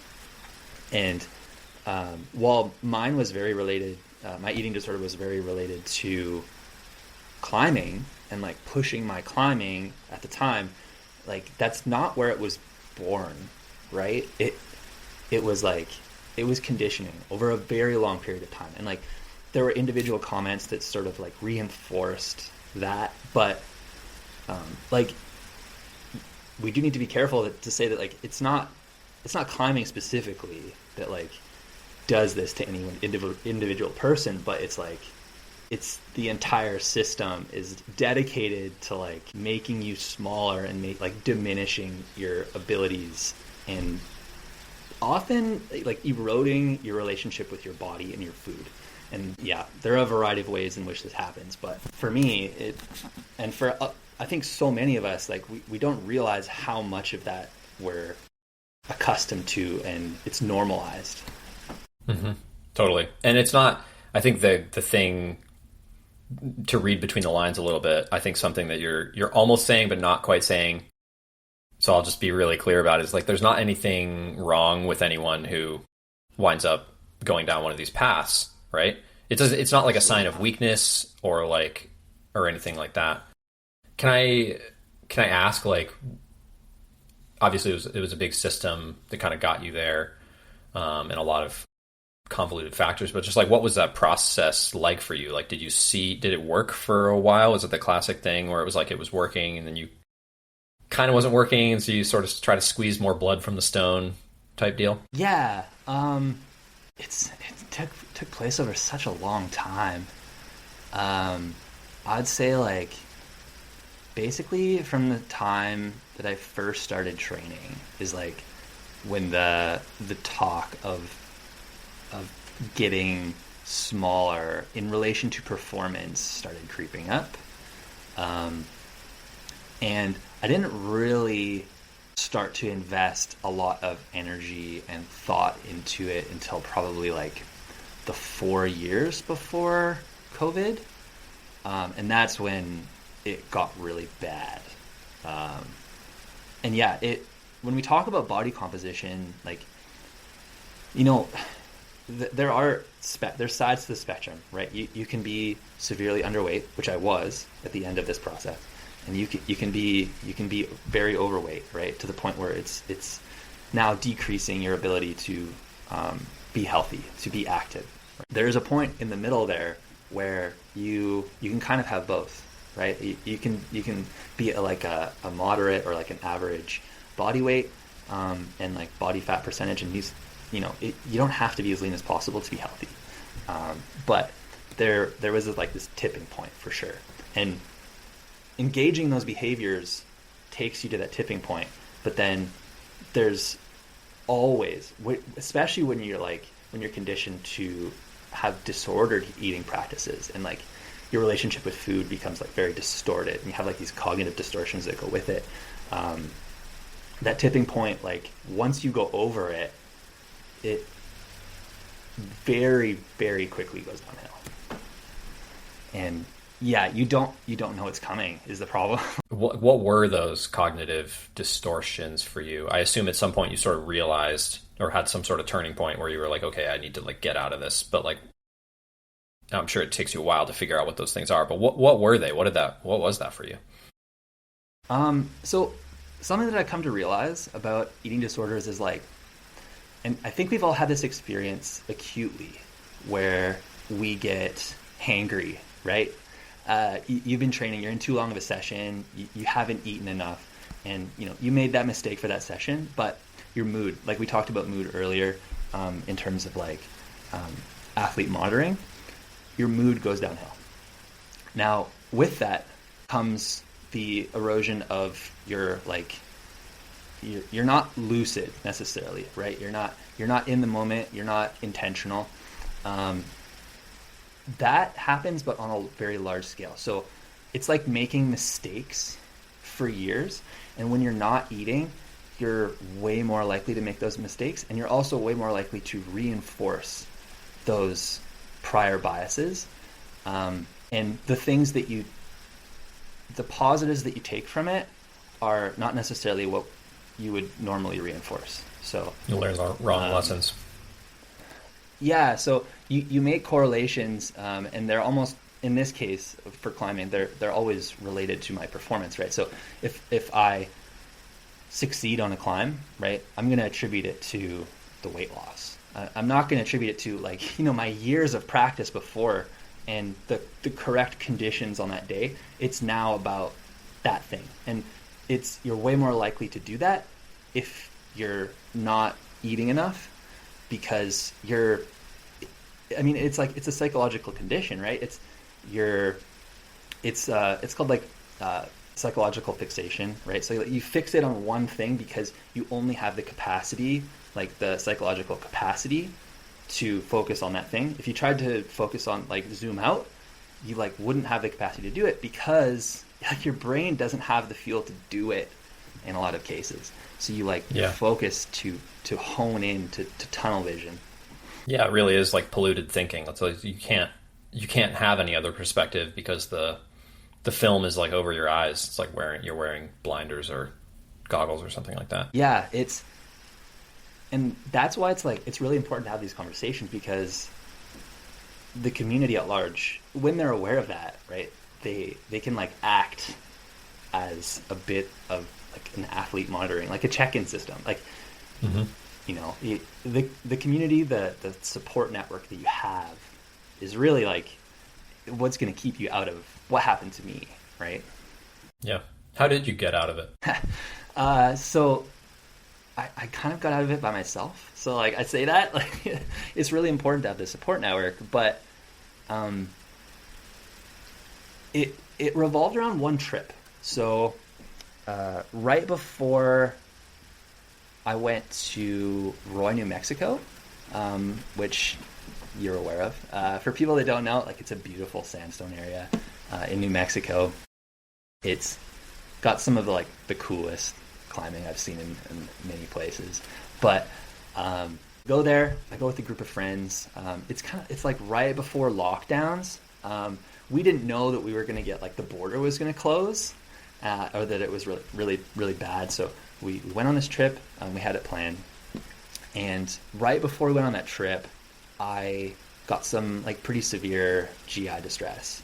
I don't know if it was food poisoning. Like, it's hard for me to look back that far. Like I said, I wasn't exactly thinking clearly, which will become very clear. But I lost almost 10 pounds within like a week span. And the first thought that I had when I stepped on the scale was like, oh, I'm going to climb so hard. And that was like, I don't know why that was the thing. Cause like I'd had thoughts like that before. Right. But that time it was like including the fact that I like got sick, which if like you're probably more likely to get something like GI distress if you're in an underfueled state, right? Like your sensitivities for things just like skyrocket. Sick in general. Your immune system also requires energy. Yeah, and like I would get sick more often too, right? Like I would get sick. Things like injuries cropping up was a big one. Like I was in a point at that right before that trip where I wasn't injured. I'd like somehow staved off injury for a period of maybe 6 months. And the years before that, like I'd had strings of injuries, which I never attributed to fueling or like being like having poor nutrition status. But it was that combination of getting sick and then having that thought and being like, oh, wait, like why would being sick make me a better climber? like that doesn't make any sense. And so that was my thought. Is like, okay, this is the one instance where like I literally can't logically combine these two things. Like they don't reconcile. And so I go on the trip, and somewhat unfortunately, I actually performed quite well. Which, looking back, it and for people listening, like you can acutely, like we talked about in other instances, like you can have one-offs, you can have really good sessions that you don't know where they came from. And I just placed all that weight, pun intended, on the fact that I'd lost weight. Yeah. That's what's so insidious about it, is like you're not crazy to think that weight is a factor in climbing. Like it is 100% a real factor. So it's easy to see how that fixation starts, because it's a big factor, and maybe other people get fixated on things like conditions that are also really big factors, but it's easy to see how people get fixated on weight. And then of course you wind up with that sort of distorted thinking of like it's the only factor. Yeah. So I go on a trip and I perform quite well. I wasn't like performing like really on my top end. We didn't have like amazing weather, and sandstone, you don't really want to climb on it when it's wet. It was like wet like before we came, and so we like needed to be really careful and like choose our climbing days really well. I performed pretty well, and then we come back and I described this whole process to my partner, who I'm still with, and she's like questioning me on like what, like she's challenging me on the same thing that I challenged myself on, which is like, oh, like why would you attribute like that sickness and like that weight loss to like that performance? Like you've been climbing for, at that point, like I've been climbing for probably 10 years, right? Like I have the skills that I've built over 10 years that have very little to do with like my weight, right? And so she challenged me on that, and she's like, you should go talk to your doctor. And I'm like, oh, about what? And they're like, just talk to him. And how did that conversation with your doctor go? Like really well. It turns out people that are trained to see the signs of eating disorders are actually really good at it. Yeah.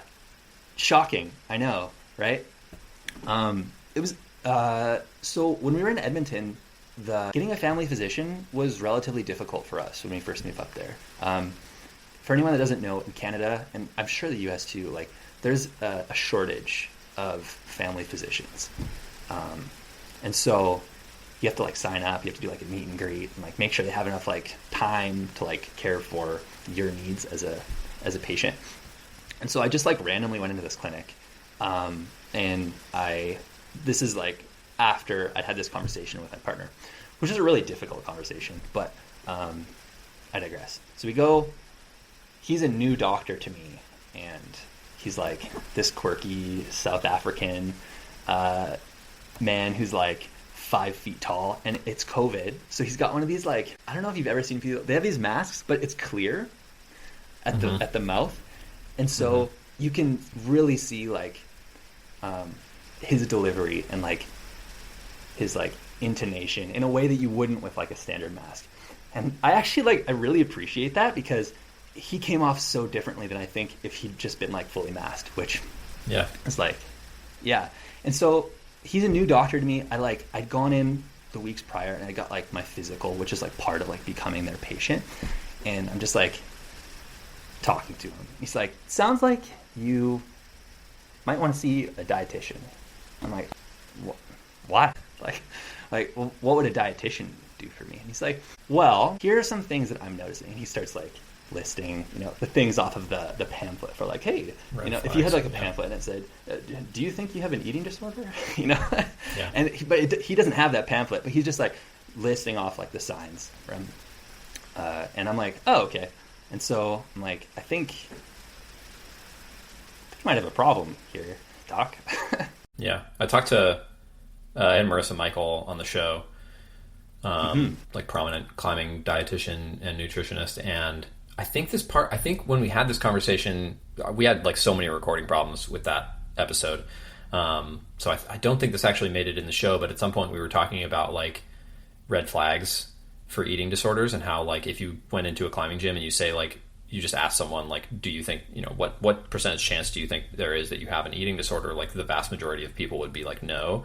But then if you ask them all the questions that are red flags for having an eating disorder, like a lot of people actually, and there's like early nutrition science in climbing that says like the modes of thinking that are red flags are quite prevalent. Yeah, I think it's like 30. So we have a bunch of studies that talk about how much people are eating, for their body weight and their goals, and their like level of activity. And it's in climbing, it's something like, of those that have been surveyed and tested, I think it's 30, no lower than 30%, maybe upwards of 50% of people are not eating enough for their the way Marissa put it was even worse. It was, and she has this on her website. If you go to her, I don't remember what her website is. Maybe we'll put it in the show notes. But if you go to her website, there's 16 studies and 16 prominent climbing nutrition research studies, and not a single one of them shows that people are eating enough. Yeah. Oh, it's that they could be under consuming by up to 30%. That's the statistic I was thinking of. Yeah. It's a crazy amount. Like how much weight loss are you actually, or how under recovered are you? Like, let's say you're eating, 2,000 calories. You're eating 600 calories too few. Potentially, yeah. Yeah, I mean, it's like, even just as a climbing coach, I'm obviously not a nutritionist, but it's I talk to somebody almost every week who's like, an engineer or some kind of busy, some sort of, or they're a parent, or definitely talk to a lot of people in like the medical professions who are, in residency or fellowship or something, where they just are on their feet, busy all day, and then they go straight to the climbing gym and they have their climbing session, and then they go home and have a big dinner, and like maybe they think they're eating enough, but like the idea to me of doing a climbing session straight off of like you've been on your feet for 4 or 5 hours since lunch and you didn't eat anything in between, like that is already kind of a red flag for fueling, I think. Yeah, like where are you getting that energy from? It doesn't mean, by the way, I'm not saying that those people have an eating disorder. I'm just saying it's part of the climbing culture. No, and like, to be fair, so to the line from going from like disordered eating to an eating disorder, there are some like clinical criteria that you need to meet, which I'm not going to list because you can go to any reputable dietitian's page and they'll probably have, some definition of that on there. especially if they're working with climbers. I think they should have that on their page. Yeah. But yeah. Marissa for sure has that stuff on her website. Yeah. Marissa's great. If anyone listening, just toss her a follow. But yeah, when it comes to how many people are engaging with it, it's shocking. It's truly shocking. And you talked about identity. Like, one of the major reasons that I had to take a break from climbing is because, like, when I was recovering from that, which I can get more into, but when I was recovering from that, like, I couldn't be in the climbing gym. And it sounds really bad, but like, it was really nice that climbing was kind of taken from everybody in COVID, at least in Canada, like, because we had pretty bad lockdowns, repeated lockdowns, and nobody could go out. We couldn't go to gyms. We couldn't go to climbing gyms. But like, I couldn't go to climbing gyms because, like, every single session there'd be something, and I was hyper aware of it at the time, right? Like, even now I'm hyper aware of that type of messaging that would start to, like, reinforce those disordered eating behaviors in myself. But I couldn't climb because, like, I'd have to put headphones in. I'd have to, like, totally isolate myself. I couldn't have a conversation with someone because, like, the first thing out of their mouth might be like, "Oh, like, you're looking really trim today," or like, "You're looking fit." And I'm like, it's the last thing I need to hear when I'm underweight, dude. Yeah, for sure.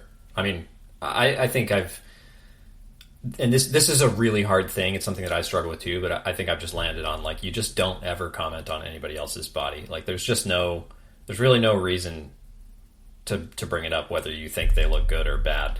It's the same. It really is the same. It's like, just keep it to yourself at this point. Yeah, it's just like a way to neutralize the potential for that. And, like, the thing that I've come to understand is, like, what value do you actually give to a person in commenting that?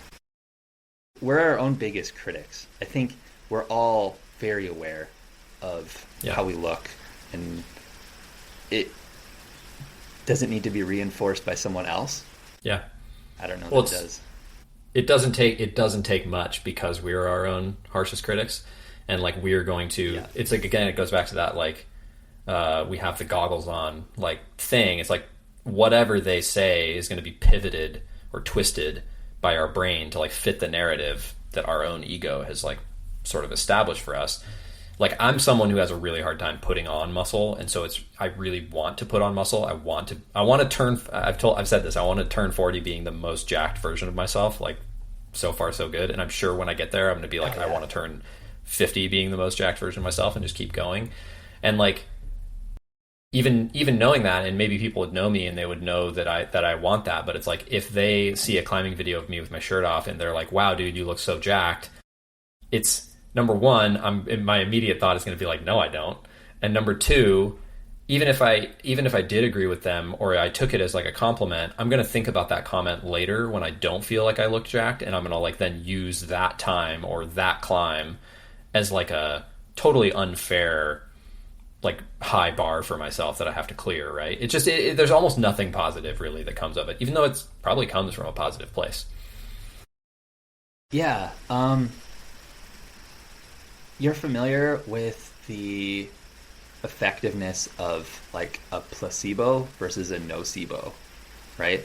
Like, a nocebo, for those who aren't listening, is, like, basically just, like, a negative connotation, or, like, removing something rather than adding something. And nocebos, or, like, kind of the negative framing of that same, psychological benefit, or, like, this is about twice as effective. So when you're on your worst day and you're, psychologically kind of in the gutter, right, you're way more likely to reinforce the negative thing. And for me, that was just my body image, my relationship with weight and food. Yeah. So you talked a little bit about the kind of process of figuring out that there was a problem. You went to see a doctor. He sent you to a dietitian. You stopped climbing. And then like how did you get from there to where you are now? You sort of like focused on other aspects of your athleticism and eventually realized you could climb again, or how did it go? Yeah, so like I guess the whole progression. So I go to the doctor, go to a dietitian. I actually, so the first dietitian I went to, and this is something I think a lot of people will that have been in the medical system will understand is like the first person you land on is maybe not the person that's going to help you. So the first person I went on, it was like basic, CBT type of work, and they were like, we don't think, and like it's weird to hear from a dietitian like, we don't think that we can help you, right? Like we're not the level of support that you need right now. And so they referred me to someone else, which was a psychiatrist that had worked with people and also was a dietitian. So like Okay. dual degrees. Specialist, yeah. Yeah, a specialist, exactly. And so when I went to them, that's when my recovery started, and they realized that I had such low energy availability that like I had been training pretty much 7 days a week. Like I had no rest at all during this period. So I'm also like over exercising on top of the fact that I'm not eating enough. So like the fact that my body kind of just failed me was not a surprise in hindsight. And like I had a super high work capacity, I thought, but they're telling me that I don't have the energy available to come close to this. So the easiest way for me to do that was like, I'm spending 3 days a week, 3 hours climbing. Like I can cut half of my daily energy output by not climbing. And so that was just the easiest thing for me. And plus the fact that like if I was in the gym anyway, I couldn't really interact with people. So it was like a lot less fun. And then on top of that, COVID pushed me, like I couldn't go to the gym. So I was forced to like, now I'm, walking around the block and like doing weird workouts on like the playground, like doing pull-ups and stuff. But yeah, it like cut everything and just down to a bare minimum, which is actually kind of fortunate, even though it's like a really dark period in a lot of people's lives, mine included. Yeah, it's almost like you stack those things on top of each other, see like how low can you go, kind of. Yeah, like I had none. So when I talked to the specialist, they were like, we need to talk about like how much you're exercising. Like it needs to go down. And it was really easy for me at the time because like I didn't have any options anyway. So like I couldn't continue to do that. And then the thing that I found some solace in when the gym started opening back up, and a little bit before that, like I'd been doing basic workouts like push-ups and pull-ups like in my house on a hangboard, jugs, adding weight and stuff and getting stronger in that way. As I started to gain weight, was strength training. So I went into a climbing gym and I would go during the day because I was in school at this point. So like school was all remote. So like I kind of had my own hours for the most part. I'd go during the day when it was like nobody was there. And I would just like lift a few weights. I'd like do a deadlift and a bench press and then I would leave. It would take me, 20 minutes. And so that was basically my entire work schedule. That was my entire like training schedule. I'd walk, I'd maybe go for a short run a few times a week, and then I would just go strength training like at that time just 1 day a week. It was just really empowering to like go back. And I'm in a climbing gym, but I'm not climbing, which was really weird. Like I still wasn't climbing because I knew if I went on the wall I'd be there for 2 hours. Like I'd just be too psyched. When you're changing you're changing, like you don't have that climbing performance to be like the metric, and the fixation. Like you have something else to think about that maybe will let you make healthier decisions.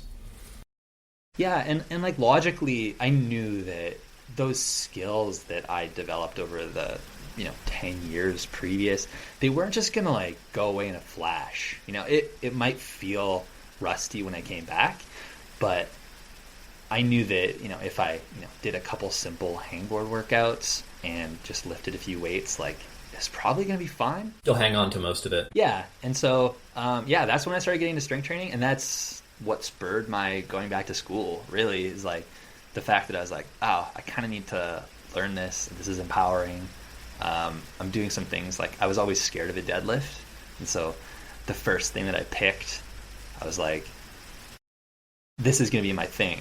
I'm going to learn how to deadlift better and just be stronger. And it was really challenging because like, I don't know about you, but when you're in the gym, in the climbing gym specifically, there's a lot of fear around certain movements. And I think even in the general population, the deadlift is a big one of those. Like you'll see a lot of people saying like, oh, deadlifts, like they can be bad for your back.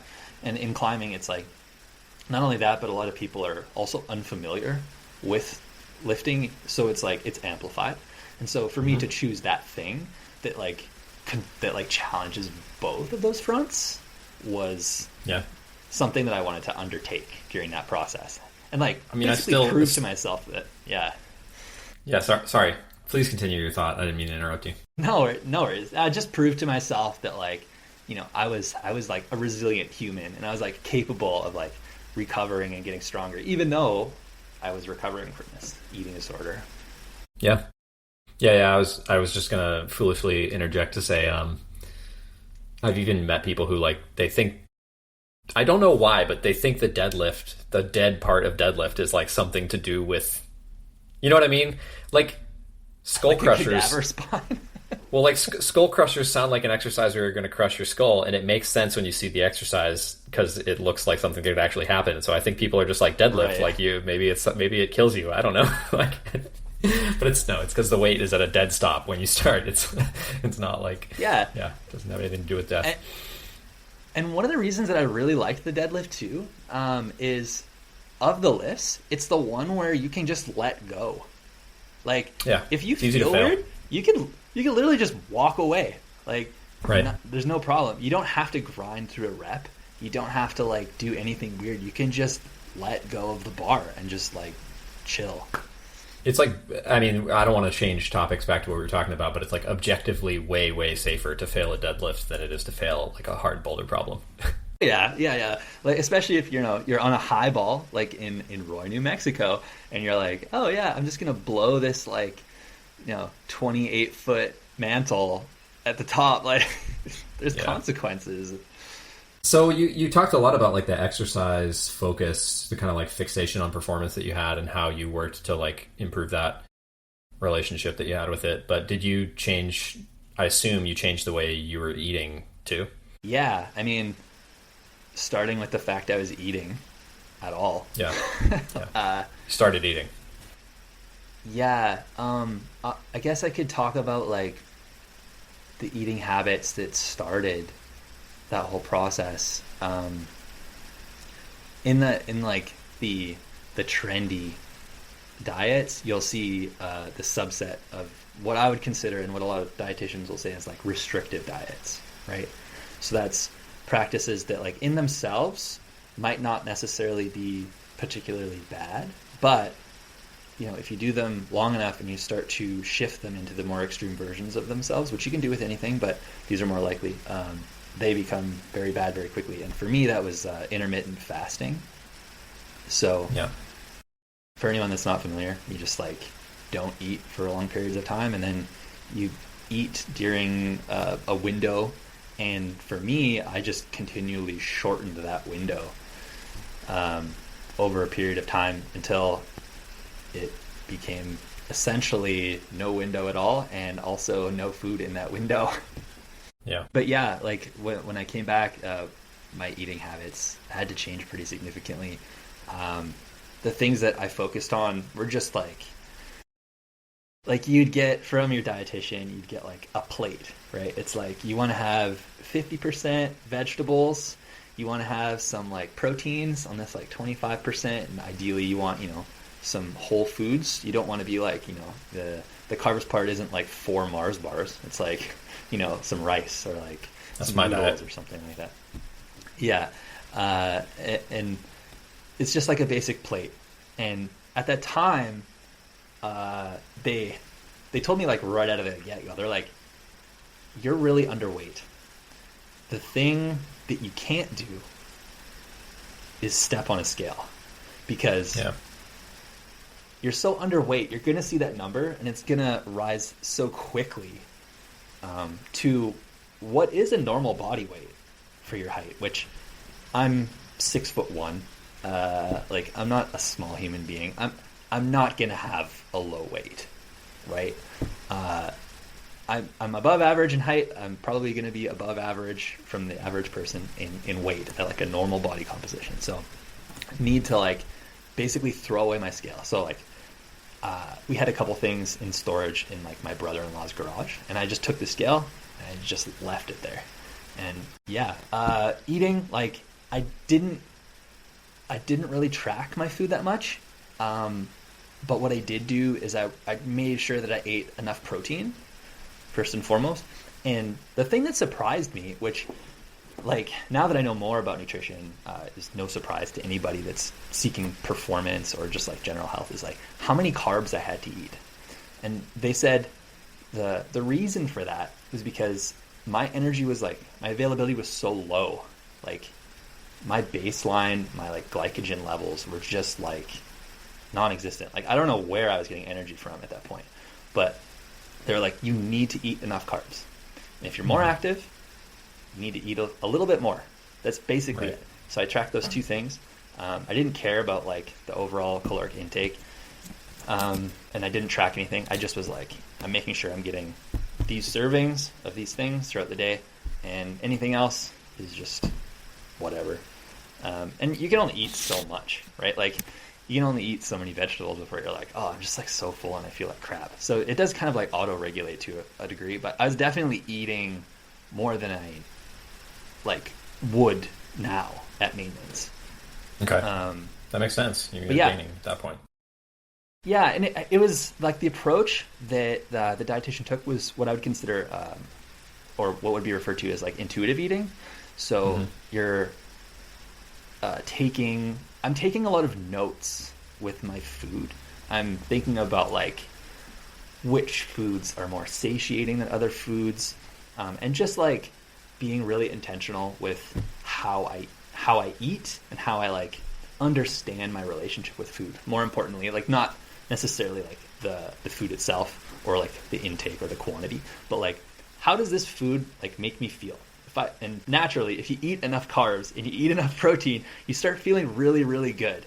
Like a lot better than I had in years at that point. And so it's like you start to basically do the opposite of what I've been doing, which was reinforcing like the weight component in like what would be a really negative thing and trying to highlight it as positive in my brain, in my like malnourished brain, and taking the things which are energized, you know, feeling like having high levels of energy throughout the day and being like, these are the good things. And then just like repairing that relationship over time.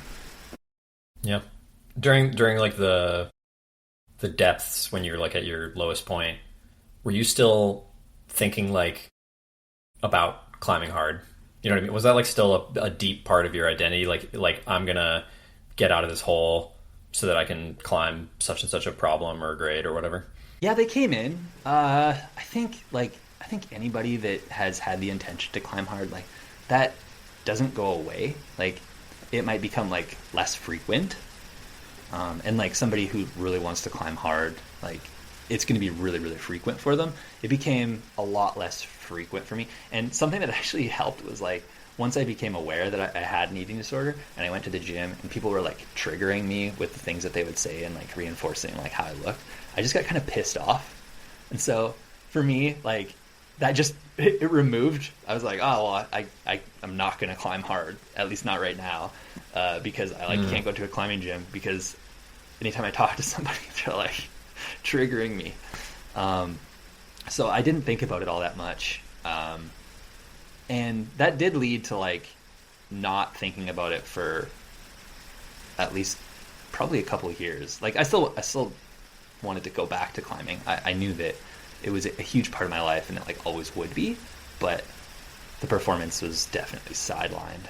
Is this something you think about now? I think about it more and more, yeah. Like now I've built more of an athletic base, like a general athletic base, which... Well, yeah, you're like 0.1%. If you can deadlift 500 pounds, you're like 0.1% of climbers for raw strength. Yeah, wait till you hear my bench numbers. Yeah. 405 for sure. It's coming up next year, no doubt. Wait, how much do you actually bench? Do you bench 2 plates? No. No, okay. I was gonna say, you definitely... My goal this year was to do. I wanted to do like my goals are kind of often like meme goals, so I'll just pick like a funny number, and I'm like, yeah, I'll do that. Like for 420, like a couple years ago, for like April 20th, I was like, yeah, I'm gonna deadlift 420 for sure. And in order to get the perfect number, like with kilogram plates, you can't get exactly that. So I took like a Nalgene bottle and I like measured it on a scale, and I got like a perfect 420, and I hung it from the middle of the bar.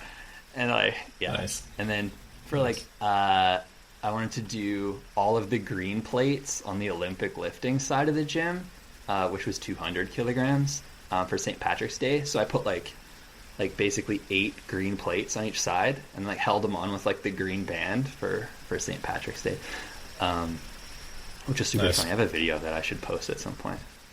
I gotta shout out my homie Audit while we're talking about this, who has an 8a.new account and was like, can't remember how many boulders he had on there, but he had like 380 boulders or something and like 2 routes. And he was like, wouldn't it be funny if I did 69 routes by the time I did 420 boulders? And so he like switched to sport climbing from bouldering as his main discipline so that he could like climb. And now he just is like mostly a sport climber, but he hit 420 boulders, 69 routes. So yeah, if you've made it this far in the podcast, you've arrived at the variety hour with Ryan and Jesse. Yeah.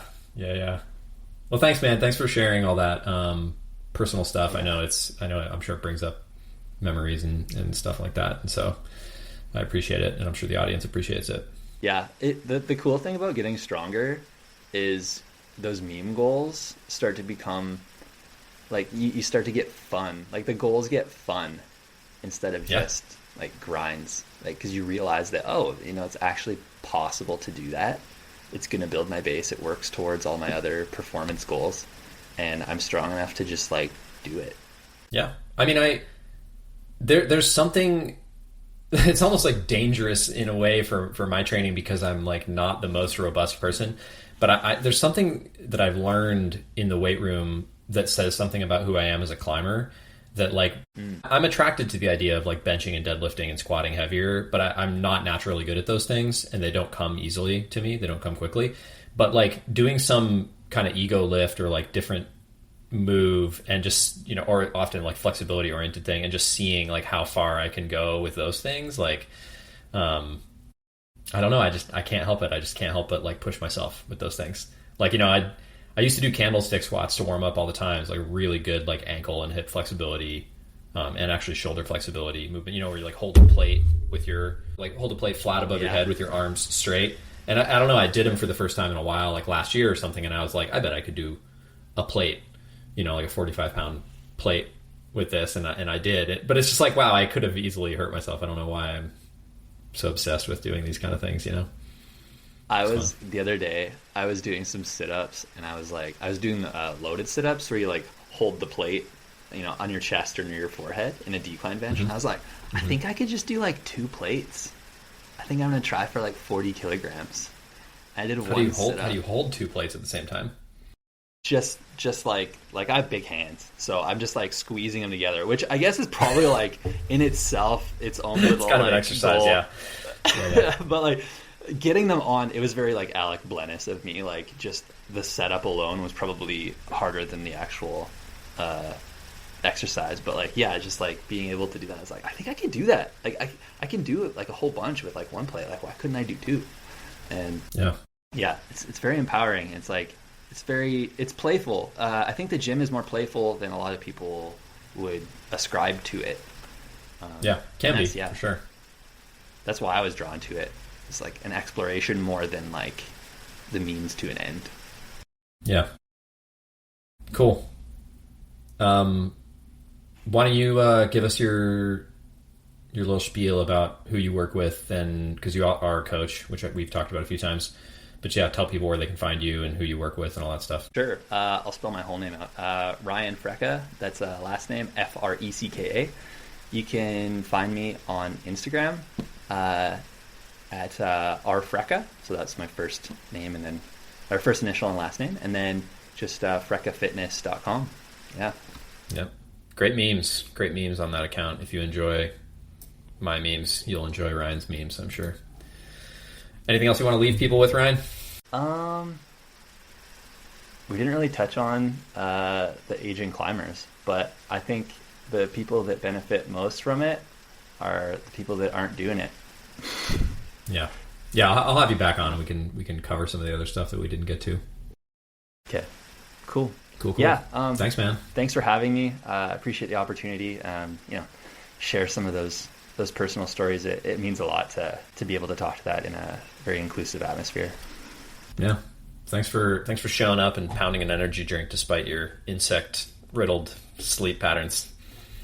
Yeah, I don't know what to do about that. I might just destroy it, just Agent Orange the whole yard or something. I don't know. Good luck. We wish you the best of luck. Thanks for coming on the show, man. Appreciate you. Yeah. Thanks for having me. Have a good day.